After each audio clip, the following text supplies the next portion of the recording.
புல்லாகி போற்றுகின்ற பிறவாகி புகன்றிட அரிதுமாகி கண்ணாகி மணியாகி கருத்தாகி நிறைவாகி காண்பன எலாமாகி பண்ணாகி சுவையாகி பாட்டாகி பரம்பொருள் தானமாகி உன் தாளில் சிறுவுரை ஓப்புடனே படைக்கின்றேன் ஒப்பினி ஏற்க தாயே.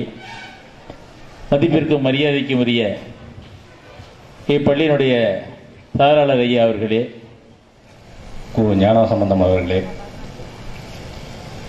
நமது பள்ளியின் கல்வி ஆலோசகர் அவர்களே, பள்ளியின் வளர்ச்சி குழு தலைவர் திரு கார்த்திகேயன் அவர்களே, பள்ளியின் வளர்ச்சி குழுவின் செயலாளர் திரு ராஜ்குமார் அவர்களே, சிறப்பு கல்வி ஆலோசகர் திரு மகாதேவன் அவர்களே, ஆசிரியர்களே, மாணவ மாணவிகளே, பெற்றோர்களே, நண்பர்களே, கேபிள் டிவி மூலமாக இந்த அரிய நிகழ்ச்சியினை பார்த்து கொண்டிருக்கின்ற பரமநழகி கேபிள் நெட்வொர்க்கின் ரசிக பெருமக்களே, உங்கள் அனைவருக்கும் எனது மாலை வணக்கத்தை இந்த தருணத்திலே கூறிக்கொள்வதில் மிக மகிழ்ச்சி அடைகின்றேன். ஒரு மாணவன் கல்வியை மட்டும் அல்லாமல் சிறந்த ஒரு பழக்கத்தையும் நற்பண்புகளையும் அவனுடைய வாழ்க்கையில் ஏற்படுத்திக் கொள்ள வேண்டும். அதற்கு இந்த பள்ளி நிர்வாகம் பல கல்வி ஆலோசகர்களையும் வல்லுநர்களையும் வரவழைத்து தங்களுக்கும் தங்கள் குழந்தைகளுக்கும் சிறப்பான ஒரு பயிற்சியினை வருடா வருடம் இங்கு வழங்கி கொண்டு இருக்கிறோம். அதன் வகையிலே நமது பள்ளிக்கு இன்று வருகை புரிந்திருக்கும் நமது ஐயா அவர்கள் மாணவர்களுக்கும் பெற்றோர்களுக்கும் முடிந்த பிறகு எங்களுடைய ஆசிரியர்களுக்கும் சிறப்பான ஒரு நற்கருத்துகளையும் பயிற்சிகளையும் அளிக்க வந்திருக்கிறார்கள். அவர்களுடைய கருத்துக்களை ஏற்று தங்களுடைய வாழ்க்கையில் மிக சிறப்பான ஒரு உன்னத நிலையை அடைய வேண்டும் என்று அனைவரின் சார்பாக கேட்டுக்கொள்கிறேன். நன்றி, வணக்கம்.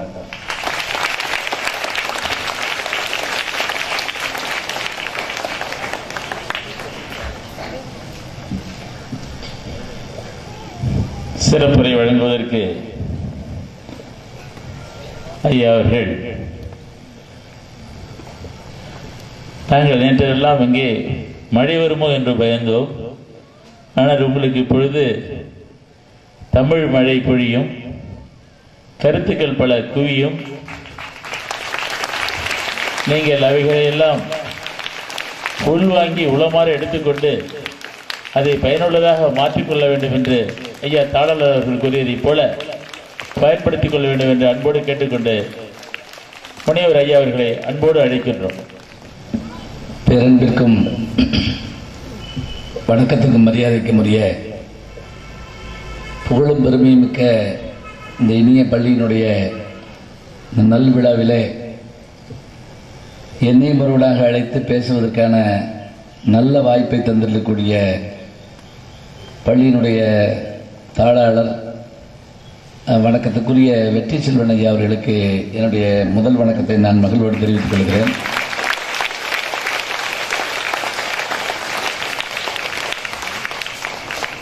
இங்கே இந்த நிகழ்வில் நம்ம எல்லாம் வரவேற்று பெருமை சேர்த்திருக்கிற ஐயா அவர்கள், கல்வி ஆலோசகர் அவர்கள், புதிய செல்வன் அவர்கள், அவர்களுக்கும் என்னுடைய அன்பு பாராட்டை நான் மகிழ்வோடு தெரிவித்துக் கொள்கிறேன். இந்த நிகழ்ச்சியில் நான் பங்கு பெற வேண்டும் என்று அழைத்து தொலைபேசியில் தொடர்பு கொண்டு வரவேற்று உணவு உபசரித்து உடன் வந்து எங்களை இந்த நிகழ்வுக்கு ஆற்றுப்படுத்தியிருக்கக்கூடிய வணக்கத்திற்குரிய கல்விக்குழுடைய தலைவர் திரு கார்த்திகேயன் அவர்களே, செயலாளர் அவர்களே மற்றும் பள்ளியினுடைய முதல்வர், நன்றி நவல இருக்கின்ற துணை முதல்வர், ஆசிரியர் பெருமக்கள், மாணவ செல்வங்கள், குறிப்பாக இங்கே வருகின்ற பெற்றோர்கள், தாய்மார்கள், பாசமுள்ள பத்திரிகை நண்பர்கள், இந்த நிகழ்ச்சியெல்லாம் தொலைக்காட்சி மூலமாக வீடுகளுக்கு நேரடியாக ஒளிபரப்பு செய்து கொண்டிருக்கின்ற அத்துணை நண்பர்களுக்கும் என்னுடைய அன்பு வணக்கத்தை நான் மகிழ்வோடு தெரிவித்து, என்னோடு என்னுடைய துணைவியார் வந்திருக்கிறார்கள், அவர்களையும் வரவேற்று உங்களிடத்தில் நான் கொஞ்ச நேரம் பேசலாம் என்று இருக்கிறேன். இந்த கூட்டமே எனக்கு கொஞ்சம் வித்தியாசமாக இருக்குது. ஏன்னா இந்த பக்கம் பூரா உயர்கல்வி படிக்கக்கூடியவங்க, இந்த பக்கம் பெற்றோர்கள், இங்கே குழந்தைகள். அவங்க பார்த்த உடனே எனக்கே எப்போ முடிப்பாரோ அப்படிங்கிற மாதிரி சில குழந்தைகள் இருக்கும். வீட்டுக்கு போயிடுவோமா, மழை வந்துடுமா அப்படிங்கிற மாதிரி தோணும். இப்போ இத்தனை பேருக்கும் பேசணும். ஏன் அப்படின்னா, பெரியவங்களுக்கு என்னை பற்றி தெரிஞ்சிருக்கலாம், மற்றவர்களுக்கு தெரியலாம். குழந்தைகளுக்கு தெரிஞ்சுக்கிறது, முதல்ல பேச வந்திருக்கிறது யாருன்னு தெரியணும். நான் ஒரு வீட்டுக்கு போயிருந்த போது அந்த வீட்டுக்காரர் என்ன பண்ணார், தன்னுடைய குழந்தையை கூப்பிட்டு, அதுக்கு ஒரு 5 வயசு இருக்கும், என்னை அறிமுகப்படுத்துகிறார். சாரை தெரியுதா அப்படின்னு கேட்டார். அப்படின்னு அந்த குழந்தை. உடனே அவர் பேராசிரியர், தெரியாது அப்படின்னு பிள்ளை, எம்ஏ எம்ஃபில் பிஹெச்டி, அதை பற்றி கவலையே படலாது. சினிமாவில எல்லாம் நடிச்சிருக்காரு, தெரியாது. டிவியில் வருவார், பார்த்துருக்கியா அந்த குழந்தை, ஈவிரக்கமே இல்லாமல் தெரியாதுங்குது. ஒரு மரியாதைக்காவது ஆமான்னு சொல்லுன்னு நான் பார்த்தேன், தெரியவே தெரியாது. உடனே அவர் என்ன பண்ணார் தெரியுமா, என் பக்கம் திரும்பி, நீங்கள் கார்ட்டூனில் வருவீங்களா அப்படின்னு என்னை கேட்டார். நான் ஏன் கார்ட்டூனில் வர்றேன் அப்படின்னேன். நீங்கள் கார்ட்டூனில் வந்திருந்தா என் பிள்ளைக்கு தெரிஞ்சிருக்கும் அப்படின்னாரு.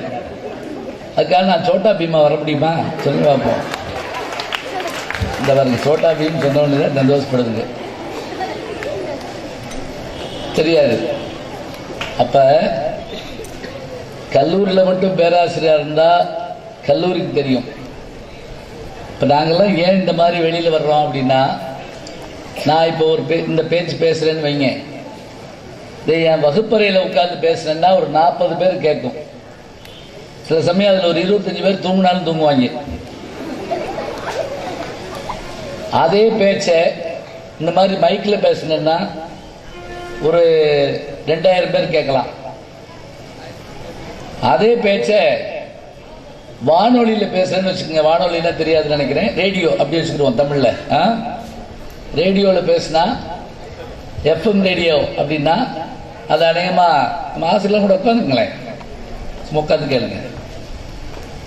ஏன்னா கால் வலிக்க என் மேலே கோவந்துக்கிட்டே இருக்கும், அதுதான். உட்காந்துங்களா நீங்கள் உட்காருங்க. வானொலியில் பேசுனா ஒரு 2 லட்சம் பேர் கேட்பாங்க. அதையே தொலைக்காட்சியில் நான் பேசுகிறேன்னு வச்சுக்கோங்க, அதே பேச்சு தான், வகுப்பறையில் பேசுகிற அதே பேச்சு தான், அது 4 கோடி பேருக்கு போய் சேரும். இப்போ இது லைவில் கொடுக்குறான்னு வச்சுங்களேன், அநேகமாக இந்த பகுதியில் இருக்கக்கூடிய பல லட்சம் பேர் ஒருவேளை உட்கார்ந்து பார்த்தாங்கன்னா பார்க்க முடியும். ஏன் இன்னைக்கு இருக்கக்கூடிய விஞ்ஞானம், கற்றது கையளவுங்கிறது பழைய கதை. இப்போ கற்றதெல்லாம் என்ன, கையில் இருக்கக்கூடிய கணினி அளவு தான். அதுவும் ஏதாவது செல்லில் ரிப்பேர் ஏற்பட்டால் அல்லது ஃபோட்டோ எடுக்கணும்னு சொன்னால் பெரிய ஆளுகளுக்கு கொடுத்தா செய்ய தெரியாது. நான் விமானத்தில் ஒரு தடவை என் செல்லு கொஞ்சம் ஸ்டக்கப் ஆயிடுச்சு, என்ன செய்யணும்னு தெரியல. ஒரு 2-3 பேர்த்துக்கு கொடுத்து பார்த்தேன், ஒருத்தருக்கு தெரியல. அப்புறம் பக்கத்தில் ஒரு 7 வயசு பையன் உட்காந்துருந்தான், அவன் தான் அதை சரி பண்ணி கொடுத்தான். ஏன்னா அவனுக்கு அது தெரியுது. செல்லில் ஃபோட்டோ எடுக்க தெரியுமான்னா சில பேர் வாங்கி இப்படி பார்த்துக்கிட்டே இருப்பாங்க. ஆனால் குழந்தைகளுக்கு எல்லாம் தெரியும். இன்னைக்கு குழந்தைகள் நீங்கள்லாம் விஞ்ஞானத்தோடு வளர்றீங்க. நாங்கள் சிறுபிள்ளையாக இருந்த காலத்தில் எங்கள் வீட்டில் ரேடியோ முதல்ல எங்கள் அப்பா வாங்கியிருக்கிறார்.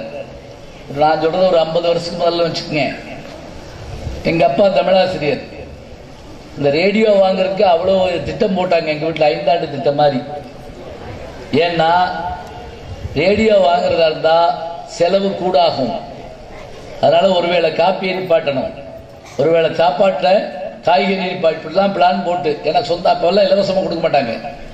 அந்த ரேடியோ பெட்டி வந்த அன்னைக்கு பார்த்தீங்கன்னா இப்போ பூஜை பண்ண மாதிரி அதுக்கு சூடமெல்லாம் காமிச்சு அதுக்கு பெரிய உரையெல்லாம் போட்டு அதை பெரியவங்க மாத்திரம்தான் தொடணும்.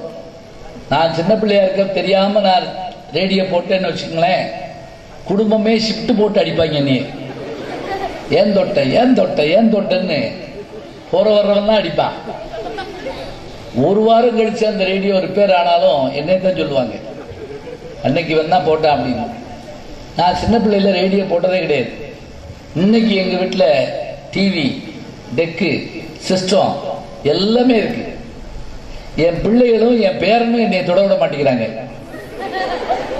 சிஸ்டத்துல கை வைக்காதீங்க, வைரஸ் வந்துடும் அப்படிங்கிறா. என்ன வைரஸ்னா என்ன செய்யலாம்? பிள்ளைகளுக்கு இன்னைக்கு உங்களுக்கு இது எல்லாமே தெரியுது. இப்படி இருக்கக்கூடிய பிள்ளைகள், இப்ப இருக்கக்கூடிய அறிவாளிகள், இவங்களை தான் நம்ம பெரிய ஆளா கொண்டு வரணும். இப்ப ஐயா தாளலை அவர்கள்ட்ட பேசிக்கிட்டு இருந்தேன். அவங்க தந்தையாருடைய அந்த கொடை குலத்தை பத்தி சொன்னாங்க. அள்ளி கொடுத்துக்கிட்டே இருக்கணும் அப்படின்னாங்க. கொடுக்கறதுல ஒரு சந்தோஷம் தெரிஞ்சுங்க. யாருக்காவது கொடுத்தா ரெண்டு மகிழ்ச்சி இருக்கு. ஒண்ணு நம்ம இருக்கிற கொடுக்கறது ஒண்ணு மகிழ்ச்சி, இந்த வாங்குறாங்கல்ல அப்ப அவங்க முகத்துல இருக்கிற மகிழ்ச்சி இருக்கு பாருங்க, அது மாதிரி மகிழ்ச்சி உலகத்திலே கிடையாது. ஈத்துவக்கும் இன்பம் அப்படிமாரு திருவள்ளுவர். நல்லா சாப்பிட்றவங்களை பார்த்தா தாய்மார்களுக்கு பிடிக்கும். போட போட சாப்பிடணும், எது வச்சாலும் வேணாம் பாங்க சில பேர். கஷ்டம். நான் ஒரு கல்யாண வீட்டுக்கு போயிருந்தேன். இந்த பக்கம் ஒரு சுகர் பேஷண்ட் பாவம், அவர் எதுவும் சாப்பிட மாட்டார் போட்டுருக்கு. இந்த பக்கம் அதே மாதிரி உட்கார்ந்துருக்காங்க. எது வந்தாலும் வேணாங்கிறார் அவர், எனக்கு வைக்காம போயிடுறாங்க. அல்வா வேண்டாம், சுகர் எனக்கு வைக்கல. இங்கிட்ட இருந்து வர்றப்ப உருளைக்கிழங்கு வாயு வேண்டாம். கடைசியில் பச்சை தண்ணியை குடிச்சிட்டு வந்து நான் அவங்க 3 பேரோட சேர்ந்து. ஏன் இப்படி சொல்றோம்? நல்ல உணவு சாப்பிட்றவங்களை பார்த்தா பிடிக்கும். நல்ல கொடுத்து மகிழணும். கர்ணன்னு நீங்க புராணத்தில் படிச்சிருப்பீங்க, படத்துல பார்த்திருப்பீங்க, சீரியல்லே வர்றாரு. அந்த கர்ணனை பத்தி சொல்றப்ப அவர் எப்படி கொடையாளின்னு கேட்டா, மழை 2 மாசத்துக்கு ஒருக்க பெய்யுமா? இப்பெல்லாம் இல்லை. மழை கொடுக்கும் கொடையும் ஒரு 2 மாதம், பசு வழங்கும் கொடையும் ஒரு 3 மாதம். பால் கொடுக்கிற பசு 3 மாசம் தான் கொடுக்கும், அப்புறம் கன்று ஈனணும். வயல் வழங்கும் கொடையும் ஒரு 4 மாதம். இப்ப பாருங்க, 2 மாதம், 3 மாதம், 4 மாதம்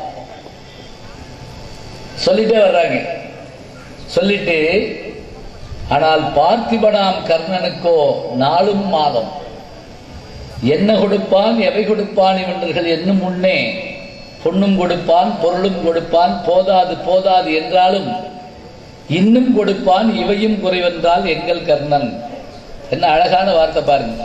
தன்னை கொடுப்பான், தன்னுயிரை தான் கொடுப்பான், தயாநிதி. கொடுக்கணும் அப்படி வாங்கி. இப்ப நீங்க செய்வீங்களா? பெரும்பாலும் தாய்மார்கள் ஏதாவது சாப்பாடு கொடுத்து விட்றப்ப என்ன சொல்லி கொடுப்பாங்க தெரியுமா? தனியா உட்காந்து சாப்பிட அப்படின்னு சொல்லுவாங்க. உள்ள அவிச்ச முட்டை வச்சிருக்கேன், அந்த குண்டு பையிலோட உட்காந்து திங்காத, அந்த குண்டு பையனை இதை வாங்கியா தின்னா. எல்லாரோடும் சேர்ந்து உண்ணுதல் தான் பிரமாதமானது. பகுத்துண்டு பல்லுயிர் ஓம்புதல்னார் திருவள்ளுவர். சாப்பிட்றப்ப அப்படியெல்லாம் சொல்லி முதல்ல தாய்மார்கள் தான் சொல்லணும் பிள்ளைகளுக்கு. சாப்பிட்றப்ப எல்லாரோடும் கூடி மகிழ்தல் அப்படிங்கிறா. ஒன்னா உட்கார்ந்து சாப்பிட்ட காலங்கள்லாம் காணும்.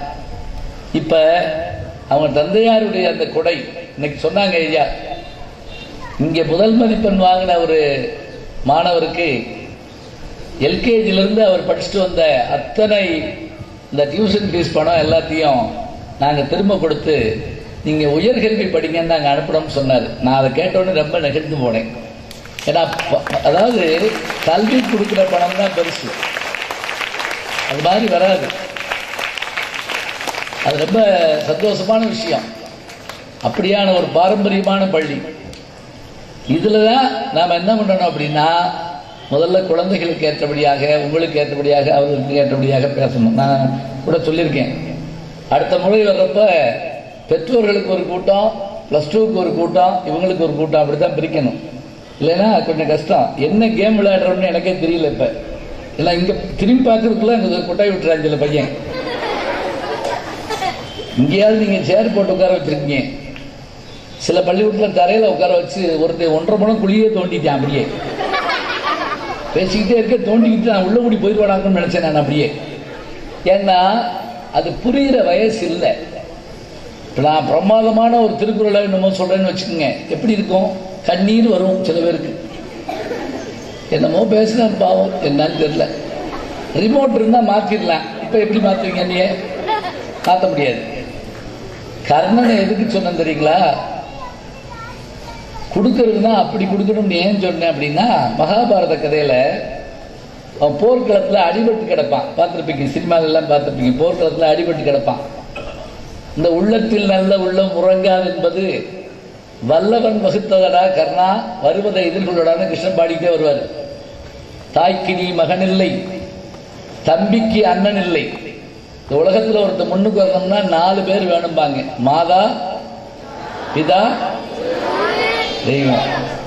இந்த 4 பேர் இருந்தால் தான் ஒருத்தர் முன்னுக்கு வருவான். இந்த 4 பேராலையும் கைவிடப்பட்ட ஒருத்தன் யாருன்னு கேட்டால் கர்ணன். 4 பேருமே கைவிட்டான். பிறந்த அன்னைக்கு அந்த அம்மா தூக்கி ஆத்திர போட்டுருச்சு. யாரு? குந்தி. அப்பா சூரியன் கவலையே படலை பிள்ளைய பற்றி. 2 பேர் பிடிச்சது.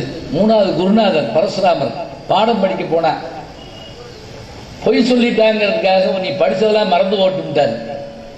குருநாதர் கைவிட்டார். கடைசியில் கடவுளே வந்து என்ன பண்ணாரு? அவருடைய புண்ணியத்தெல்லாம் வாங்க வர்றாரு. நீங்கள் அதான் பார்த்துருப்பீங்க. அவன் அடிபட்டு கிடக்கிறான், வர்றாரு.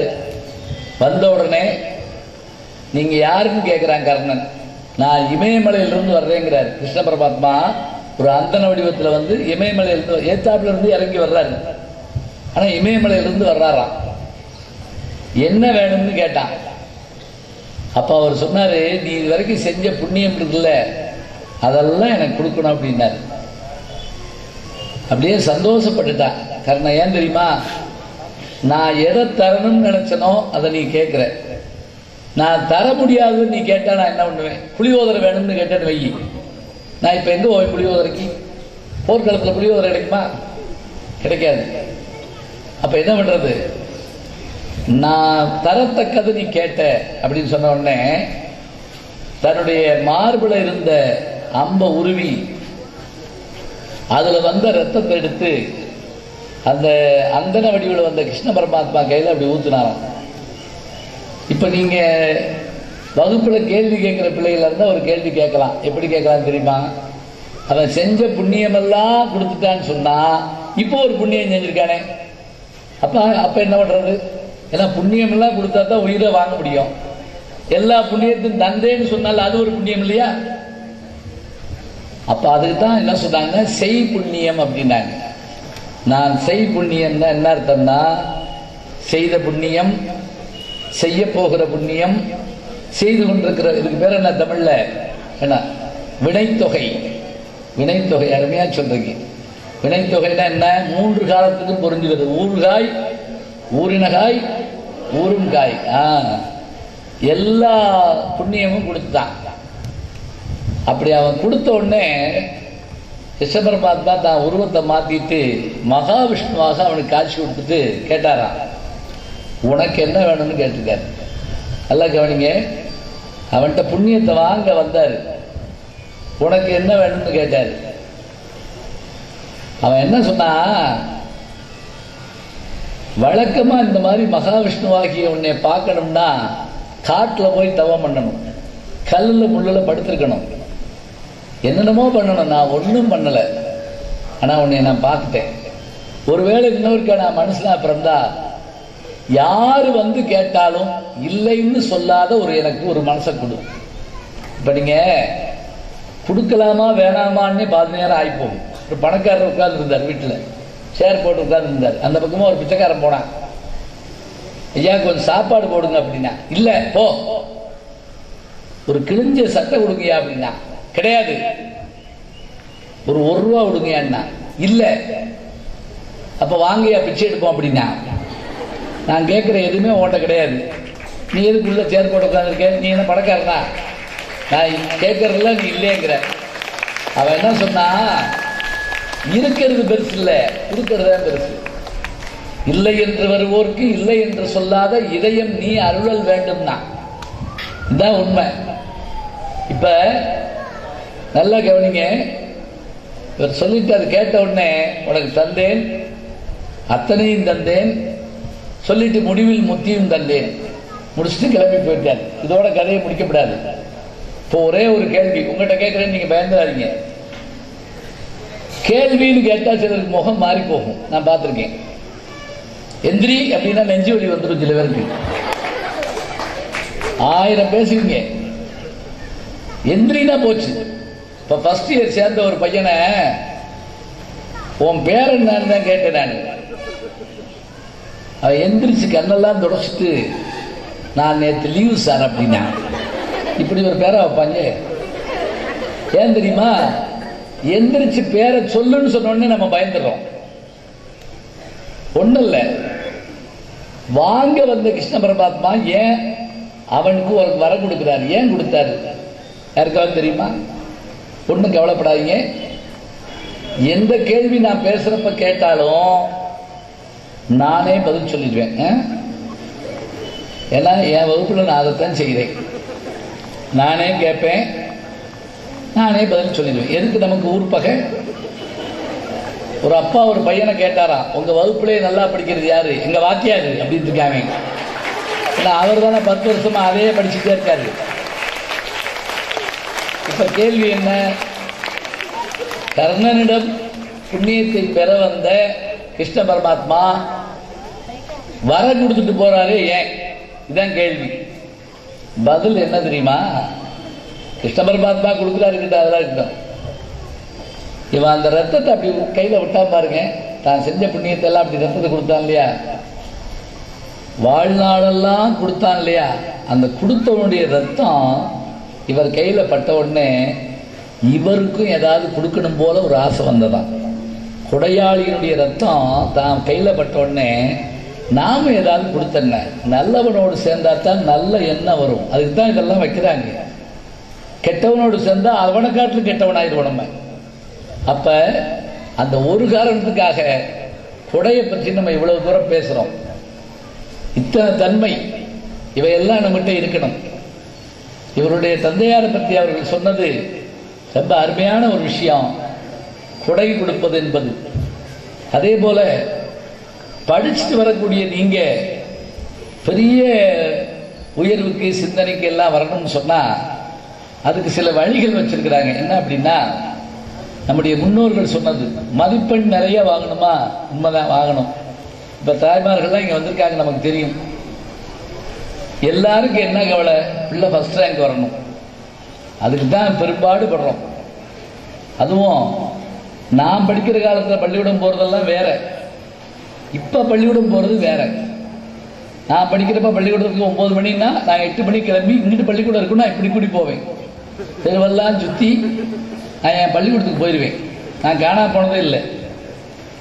ஆனா இன்னைக்கு பிள்ளைய பள்ளிக்கூடத்துக்கு அனுப்புறது உங்களுக்கு தான் தெரியும். அது ஒரு காமெடி டைம் மாதிரி இருக்கு. காலையில எல்லாரும் வீட்லயும் ஒரு கிரிக்கெட்டா ஆடுறோம். ஒரு வீட்டில் கம்பெடுத்துட்டு எல்லாரும் ஓட்டினாங்க. நான் பாம்பு தான் அடிக்கிறாங்கன்னு நினைச்சேன். ஒரு எல்கேஜி பிள்ளையை பள்ளிக்கூடத்துக்கு அனுப்புறாங்க. குடும்பமே விரட்டி பிடிச்சி ஓடி, ஒரு அம்மா பவுடர் போடுது, ஒரு அம்மா இட்லி வச்சு குத்துது, முழுங்கு முழுங்கு. வேன் வந்துருச்சு, ஆட்டோ வந்துருச்சு. மெட்ராஸ்ல ஒரு அம்மா இட்லியை கொண்டு ஆட்டோக்காரருக்கு போய் ஒட்டி பிடிச்சு அப்படியே சாப்பிட்டு போறாரு. அவர் நம்மால் தானே. அப்புறம் பெரிய மூட்டையை உங்க முதுகுல மாட்டி 60 நோட்டு 70 புஸ்தகம் சாப்பாடு தண்ணி அடிஸ்கேல் பேனா பென்சில் ரப்பரு செவ்வாகிரகத்துக்கு பொருள் கூட இப்படி கொடுக்க மாட்டாங்க. இவ்வளவு கொடுத்து நீ டாக்டர் ஆகு, நீ என்ஜினியர் ஆகு, நீ கலெக்டர் ஆகு, நீ வக்கீல் ஆகணும், அவன் நான் ஒண்ணுமே ஆக மாட்டேன். ஞாபகம் வச்சுக்கோ. ஒருத்தர் இத்தனையாக அதுவும் அந்த ப்ராக்ரஸ் ரிப்போர்ட் வந்தா குடும்பத்தில் போட்டு அடிக்கிற அடி இருக்கு பாருங்க. என்ன மார்க் வாங்கியிருக்க, எவ்வளவு வாங்கியிருக்க, ஓ வயசுலாம் எவ்வளவு வாங்கணும் தெரியுமா, எவ்வளவு வாங்கணும் தெரியுமா? எந்த அப்பாவும் சொன்னதே கிடையாது எவ்வளவு வாங்கணும்னு. ஏன்னா இந்த பேருக்கு நல்லா சந்தோஷமா கைதிருக்காங்க. ஏன்னா அவர் என்ன வாங்கினான்னு பாட்டி சொல்லியிருக்கோம். அவன் 4 தான் வாங்கினேன் 100க்கு. அப்பா பையனை கேட்கிறார், கணக்குல எத்தனை மார்க்? அண்ணனை காட்டுல 2 கம்மி. பரவாயில்ல, அண்ணன் எத்தனை? 2 அப்படின்னா. அதாவது இவன் சைபர்னா அடி பல்ல பேசிடுவான். என்னமோ அண்ணன் 98 வாங்கின மாதிரியும் இவன் அதில் 2 கம்மியா வாங்கின மாதிரியும். சரிங்க, பிள்ளைகளை ஜெயிக்க வைக்கிறதுனா யார் கையில் இருக்கு? ஒரு கேள்வி கேட்கிறோம். எனக்கு தெரிஞ்சு 3 பேர் கூட்டணி தான் அருமையான கூட்டணி. அரசியல் கூட்டணிலாம் விட்டுருங்க. ஒன்று ஆசிரியர், இன்னொன்று பெற்றோர்கள், இன்னொன்று மாணவர்கள். கொஞ்சம் சவுண்ட் கம்மி பண்ணுங்க, கொஞ்சம் எக்கோ ஆகிற மாதிரி. ஹலோ, கொஞ்சம் சவுண்டு சரியா இருக்குது, நல்லா தான் இருக்குது. கொஞ்சம் ஒரே மாதிரி இருந்தால் போதும். இந்த 3 பேர் சேர்ந்த கூட்டணி எதிரையும் ஜெயிக்கும். அது எப்படி? இப்போ எல்லாரும் என்ன நினைக்க தெரியுமா? எப்படியோ கொண்டு சேர்த்து விட்டோம், இன்னும் உங்க பாடு, நீங்க என்ன செஞ்சாலும் தெரியும், பிள்ளை அப்படியே கொண்டு சேர்த்து விடுவோம். சினிமாவில் காட்டுவாங்கல்ல, ஒரே பாட்டில் பணக்காரர் ஆவாங்க, பார்த்துருக்கீங்களா? பால் கறப்பாரு, பால் கோவப்பாரு, 5 ஸ்டார் ஹோட்டல் கட்டி கோடீஸ்வரன் ஆயிடுவார். அப்படியே நம்ம அப்படி முடியுமா? அப்படி உள்ள வர்றோம், வெளியே போறப்ப டிகிரி வாங்கிட்டு போவோம், முடியுமா? வாங்க முடியாது. அப்ப என்ன செய்யணும்? நாங்க சேர்த்து விட்டோம், எங்க பிள்ளைகளுக்கு நீங்க எல்லாம் செய்யணும். அவங்க செய்வாங்க, ஆனா நீங்களும் அதுக்கு உதவணும். எப்படி உதவணும்? முன்ன எதுவும் கிடையாதுங்க வீட்டுல, அதனால பிள்ளைய படிக்க வைக்கலாம். இன்னைக்கு பிள்ளைக்கு என்ன தெரியும் யோசிச்சு பாருங்க. எங்க அம்மா என்னைய கடைக்கு அனுப்புவாங்க, பலசர கடைக்கு. கையில் எழுதிதான் கொடுக்க மாட்டாங்க, பூரா சொல்லி விடுவாங்க. 4 நாள் கருப்பட்டி, 4 நாள் தீப்பெட்டி, 4 நாள் எது வாங்கிட்டு 5 6 மாதிரி சொல்லி விடுவாங்க. நான் சொல்லிக்கிட்டே போவேன் கடைக்கு. 4 நாள் கருப்பட்டிக்கா, 4 நாள் தீப்பெட்டி, 4 நாள் சொல்லிட்டே போவேன். அங்க உடனே கடைக்காரர் என்னை குழப்பிடுவாரு. வெள்ளைக்கட்டி இருக்கு, கருப்பட்டி இல்லை பாரு, மறந்து போயிடும், திருப்பி வருவேன். இன்னைக்கு எந்த குழந்தையாவது கடைக்கு அனுப்புறமா? இல்லை, என் பிள்ளை படிக்கிறான், படிச்சுட்டே இருக்கான். அப்புறம் ஏமா இருக்குவாங்களே சொல்லுங்க பார்ப்போம். பிள்ளை படிக்கிறான்னா முதல்ல நம்ம அவனோட உட்கார்ந்து பேசணும். என்னைக்கு தொலைக்காட்சி வீட்டுக்குள்ள வந்துச்சோ அன்னையிலிருந்து வீட்டில் என்ன நடக்குதுன்னு யாருக்கும் தெரியல. ஒருத்தர் என்கிட்ட சொன்னாருங்க, எனக்கு விளம்பரம் தான் சோறு போடுது அப்படின்னாரு. விளம்பர கம்பெனியில் வேலை பார்க்குறீங்களான்னு கேட்டேன். நாடக இடைவேளை எப்ப, சீரியல் இடைவேளை எப்ப என் கையில் தட்டை கொடுப்பாங்க. முதல் விளம்பரம் வர்றப்ப சோறு போடுவாங்க, அடுத்த விளம்பரத்தில் குழம்பு ஊற்றுவாங்க, 3வது விளம்பரத்தில் மோர். விளம்பரம் இல்லைன்னா எனக்கு சோறு கிடைக்குமா? இதுக்கு பேர் விளம்பர இடைவேளையா? புலம்புற இடைவேளை. வந்த பிள்ளைகிட்ட எத்தனை பேர் பேசியிருக்கீங்க சொல்லுங்க பார்ப்போம். பெரும்பாலும் தாய்மார்கள் 3 வார்த்தை தான் பிள்ளைகிட்ட பேசுகிறோம். சாப்பிட்டியா, ஹோம்ஒர்க் போட்டியா, பாத்ரூம் போனியா, போய் படுப்போம், முடிஞ்சு வச்சு, அவ்வளோதான். இதை தவிர என்ன பேசுகிறோம்? இன்னைக்கு என்ன, நீ என்ன படிச்சுட்டு வந்த, எத்தனை பேர் சொல், எம்மா எங்கள் டீச்சர், போய் படுப்போ போ சாமி. சீரியல் அவனோட ஓடி போயிட்டா, அவனை பார்க்க வேண்டாம், கஷ்டமாக இருக்கு, என் குடும்ப இதுவா வாழ்க்கை? சொல்லுங்க பார்ப்போம். மதுரையில் ஒரு திருடனை பிடிச்சி கட்டி வச்சிருந்தாங்க வீட்டுக்குள்ள. இன்ஸ்பெக்டர் வந்தோடனே கேட்டார், இவனை எப்படி பிடிச்சிக்க? அந்த வீட்டுக்காரமா நல்லா பதில் சொல்லிச்சு. இவன் மாடியில் போய் பீரோவை திறந்து நெக்லஸ் எடுத்திருக்கான் இந்த திருடே, நாங்க பார்க்கல. கீழே வந்து பெட்டியை திறந்து ரூபாய் எடுத்திருக்கான், நாங்க பார்க்கல. சமயக்கட்டுக்குள்ள போய் 3 தோசை சுட்டு தின்றுருக்கான், நாங்க பார்க்கல. நாங்க பார்த்துக்கிட்டு இருந்த டிவி பெட்டியை வந்து தூக்கிடா பாரு, அப்ப பிடிச்சோம். அவன் ஊடால வந்திருக்கான், இப்படிலாம் போயிருக்கான். விலகு அறிவில்லை, ஊடால வர்ற யார்? திருடனை. அதை காட்டிலும் ஒரு கணவன் மனைவியை வஞ்சாராம், தூ முறுக்கா செஞ்சிருக்க, மூஞ்சி மாதிரி இருக்கு. அந்த அம்மா ஓடி வந்து லைட்டை போட்டு பார்த்துட்டு, ஐயோ கொசுவத்தி தின்னுட்டீங்க அப்படின்னு சொல்லிச்சான். இந்த பக்கம் முறுக்கு சுட்டு வச்சிருந்திருக்கு. மானாட மயிலாட பார்த்துக்கிட்டு கொசுவத்தி எடுத்து வாயில வச்சுட்டான். இப்ப பிள்ளைகிட்ட எப்படி பேசுவீங்க? சரி, எப்படி பேசணும்னு கேட்டா, பிள்ளை பள்ளிக்கூடத்துக்கு போயிட்டு வந்து, அம்மா இன்னைக்கு எங்கள் பள்ளிக்கூடத்தில் கிளாஸில் எங்கள் மிஸ் ஒரு கேள்வி கேட்டாங்க. திருக்குறளில் முதல் குறள் என்னன்னு கேட்டாங்க. நான் அகர முதல எழுத்தெல்லாம் ஆதிபவன் முதற்றை உலகம்னு சொன்னேன். எல்லாரும் கிளாப் பண்ணாங்க கிளாஸில். எனக்கு ஒரு பென்சில் கொடுத்தாங்க அப்படின்னு பைக்குள்ள அந்த குழந்தை எடுத்து அந்த பென்சிலை கொடுத்தாங்க. இப்படி கையெழுத்தினாங்களா, உன்னை பாராட்டினாங்களா அப்படின்னு சொல்லிட்டு குழந்தையை தூக்கி முத்தம் கொடுக்கணும். மெச்சி உனை ஊரார் புகழ்ந்தால் மேனி சிலிர்க்குதடி, கன்னத்தில் முத்தமிட்டால் உள்ளந்தான் கல்வரி கொள்ளுதடின்னு பாரதி சொன்ன மாதிரி பிள்ளையை பாராட்டி என் பிள்ளை பரிசு வாங்கியிருக்கா அப்படின்னு சொல்லணும். அதை விட்டுட்டு அந்த பென்சிலை வாங்கியிருந்தா இப்படி இதே கொடுத்தாங்களாக்கும் இதுக்கு தான் உன்னை பள்ளிக்கூடத்துக்கு அனுப்புனா அந்த டீச்சர் இங்கிட்டு வரட்டும். பரிசுங்கிறது கடையில் வாங்குறது இல்லைங்க. கோல்டு மெடல் யூனிவர்சிட்டியில் வாங்கினா தான் மரியாதை. ஸ்டேட் ஃபர்ஸ்ட் முதல்வர் கையில் வாங்கினா தான் மரியாதை. நம்ம வாட்டு கடையில் போய் வாங்கிட்டு வந்துடுறது ஆளுக்கா ஜுவல்லரிஸில் நம்ம மெடல் வாங்கினு சொல்லலாமா? அது இல்லை. குழந்தைகிட்ட பேசணும். எத்தனை வீட்டில் பேசுகிறோம் சொல்லுங்க பாப்பா, அதுதான் முக்கியம். எல்லா டியூஷனும் வச்சுருக்கேங்க, ஆனால் அவன் ஃபெயில் ஆகிட்டான். அது எப்படி? +2 படிக்கிற மாணவர்கள் நமக்கு தெரியும் என்ன கஷ்டப்பட்டு படிப்பாங்கன்னு. ஒரு கல்யாண வீட்டில் நான் பார்த்தேன். அவங்கெல்லாம் வந்திருந்தாங்க. உங்கள் பிள்ளைகள் வரலையான்னு கேட்டேன். அவன் +2 படிக்கிறான் ஒருத்தன், 10th படிக்கிறான் ஒருத்தன். அவங்க எங்கேயுமே வெளியே வரமாட்டாங்க, யாரு கூடயுமே பேச மாட்டாங்க, யார் மூஞ்சிலையுமே முழிக்க மாட்டாங்க. நீ கொஞ்ச நாள் கழிச்சு எங்க மூஞ்சிலையும் முழிக்க மாட்டாங்க. படிக்க வேண்டியதான். அதுக்காக ஒரு உறவெல்லாம் தெரிய வேண்டாமா? கல்யாண வீட்டில் யார் கூட எப்படி பேசுறது தெரிய வேண்டாமா? அதெல்லாம் வேணுமில்ல. இன்னொரு ஆச்சரியம், எந்த வீட்டுக்கு போனாலும் குழந்தைகள் கார்ட்டூன் பார்த்துக்கிட்டே இருக்கும். பார்த்துருக்கீங்களா? எந்த வீட்டுக்கு போங்க, என் பேரன் உள்பட.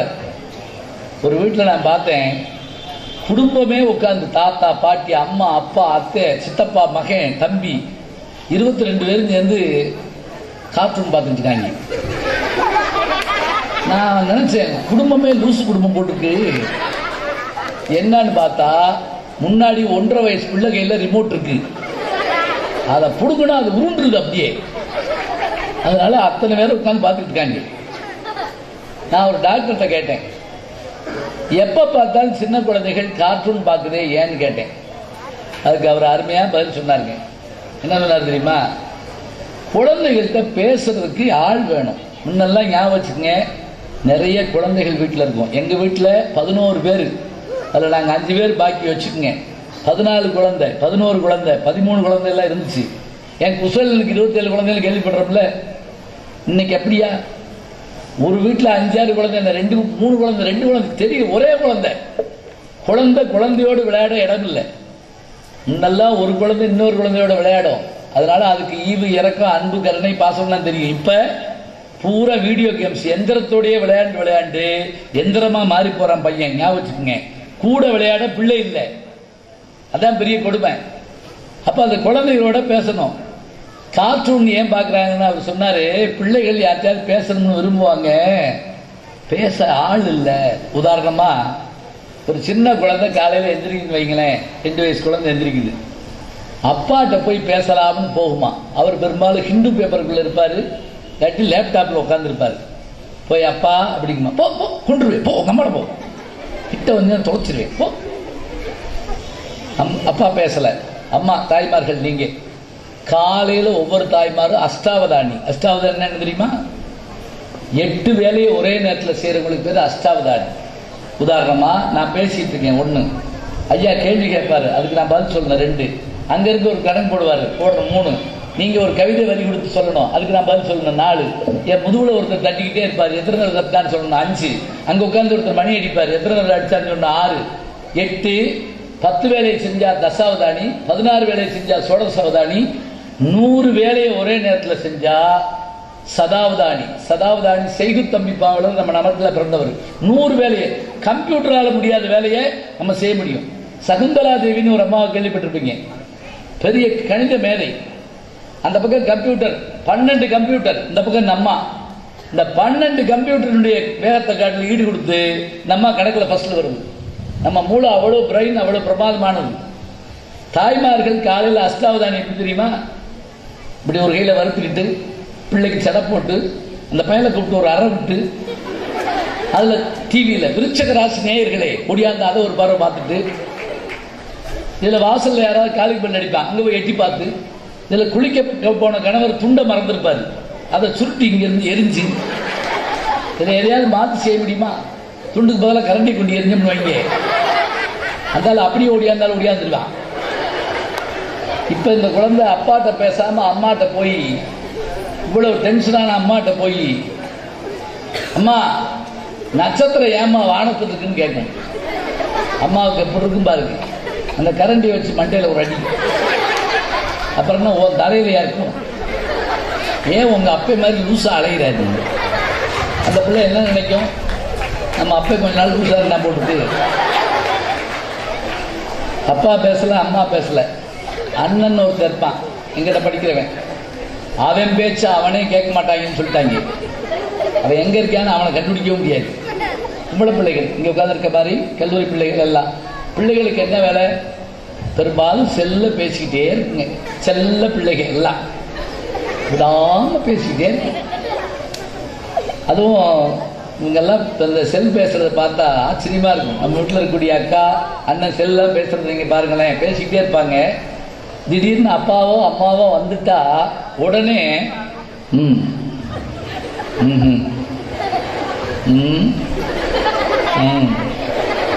போயிட்டாங்க சொல்லு அப்படின்னு என்ன ராணுவ ரகசியத்தையா பேசுறீங்க? இப்ப அப்பா பேசல, அம்மா பேசல, அண்ணனை காணா, அக்கா பேசல. இந்த குழந்தை என்ன செய்யுமா? நேர டிவிட்ட போகுமா, கார்ட்டூன் போடுமா. கார்ட்டூன்ல என்ன தெரியுது அப்படின்னா ஒரு ஆச்சரியம் இருக்குது. கார்ட்டூன்ல என்ன தெரியுமா?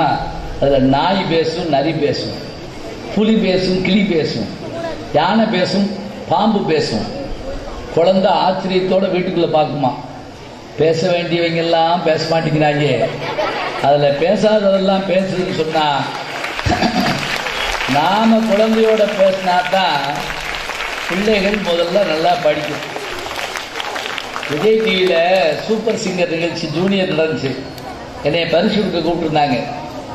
8000 குழந்தைகள் வந்து கலந்துருச்சு.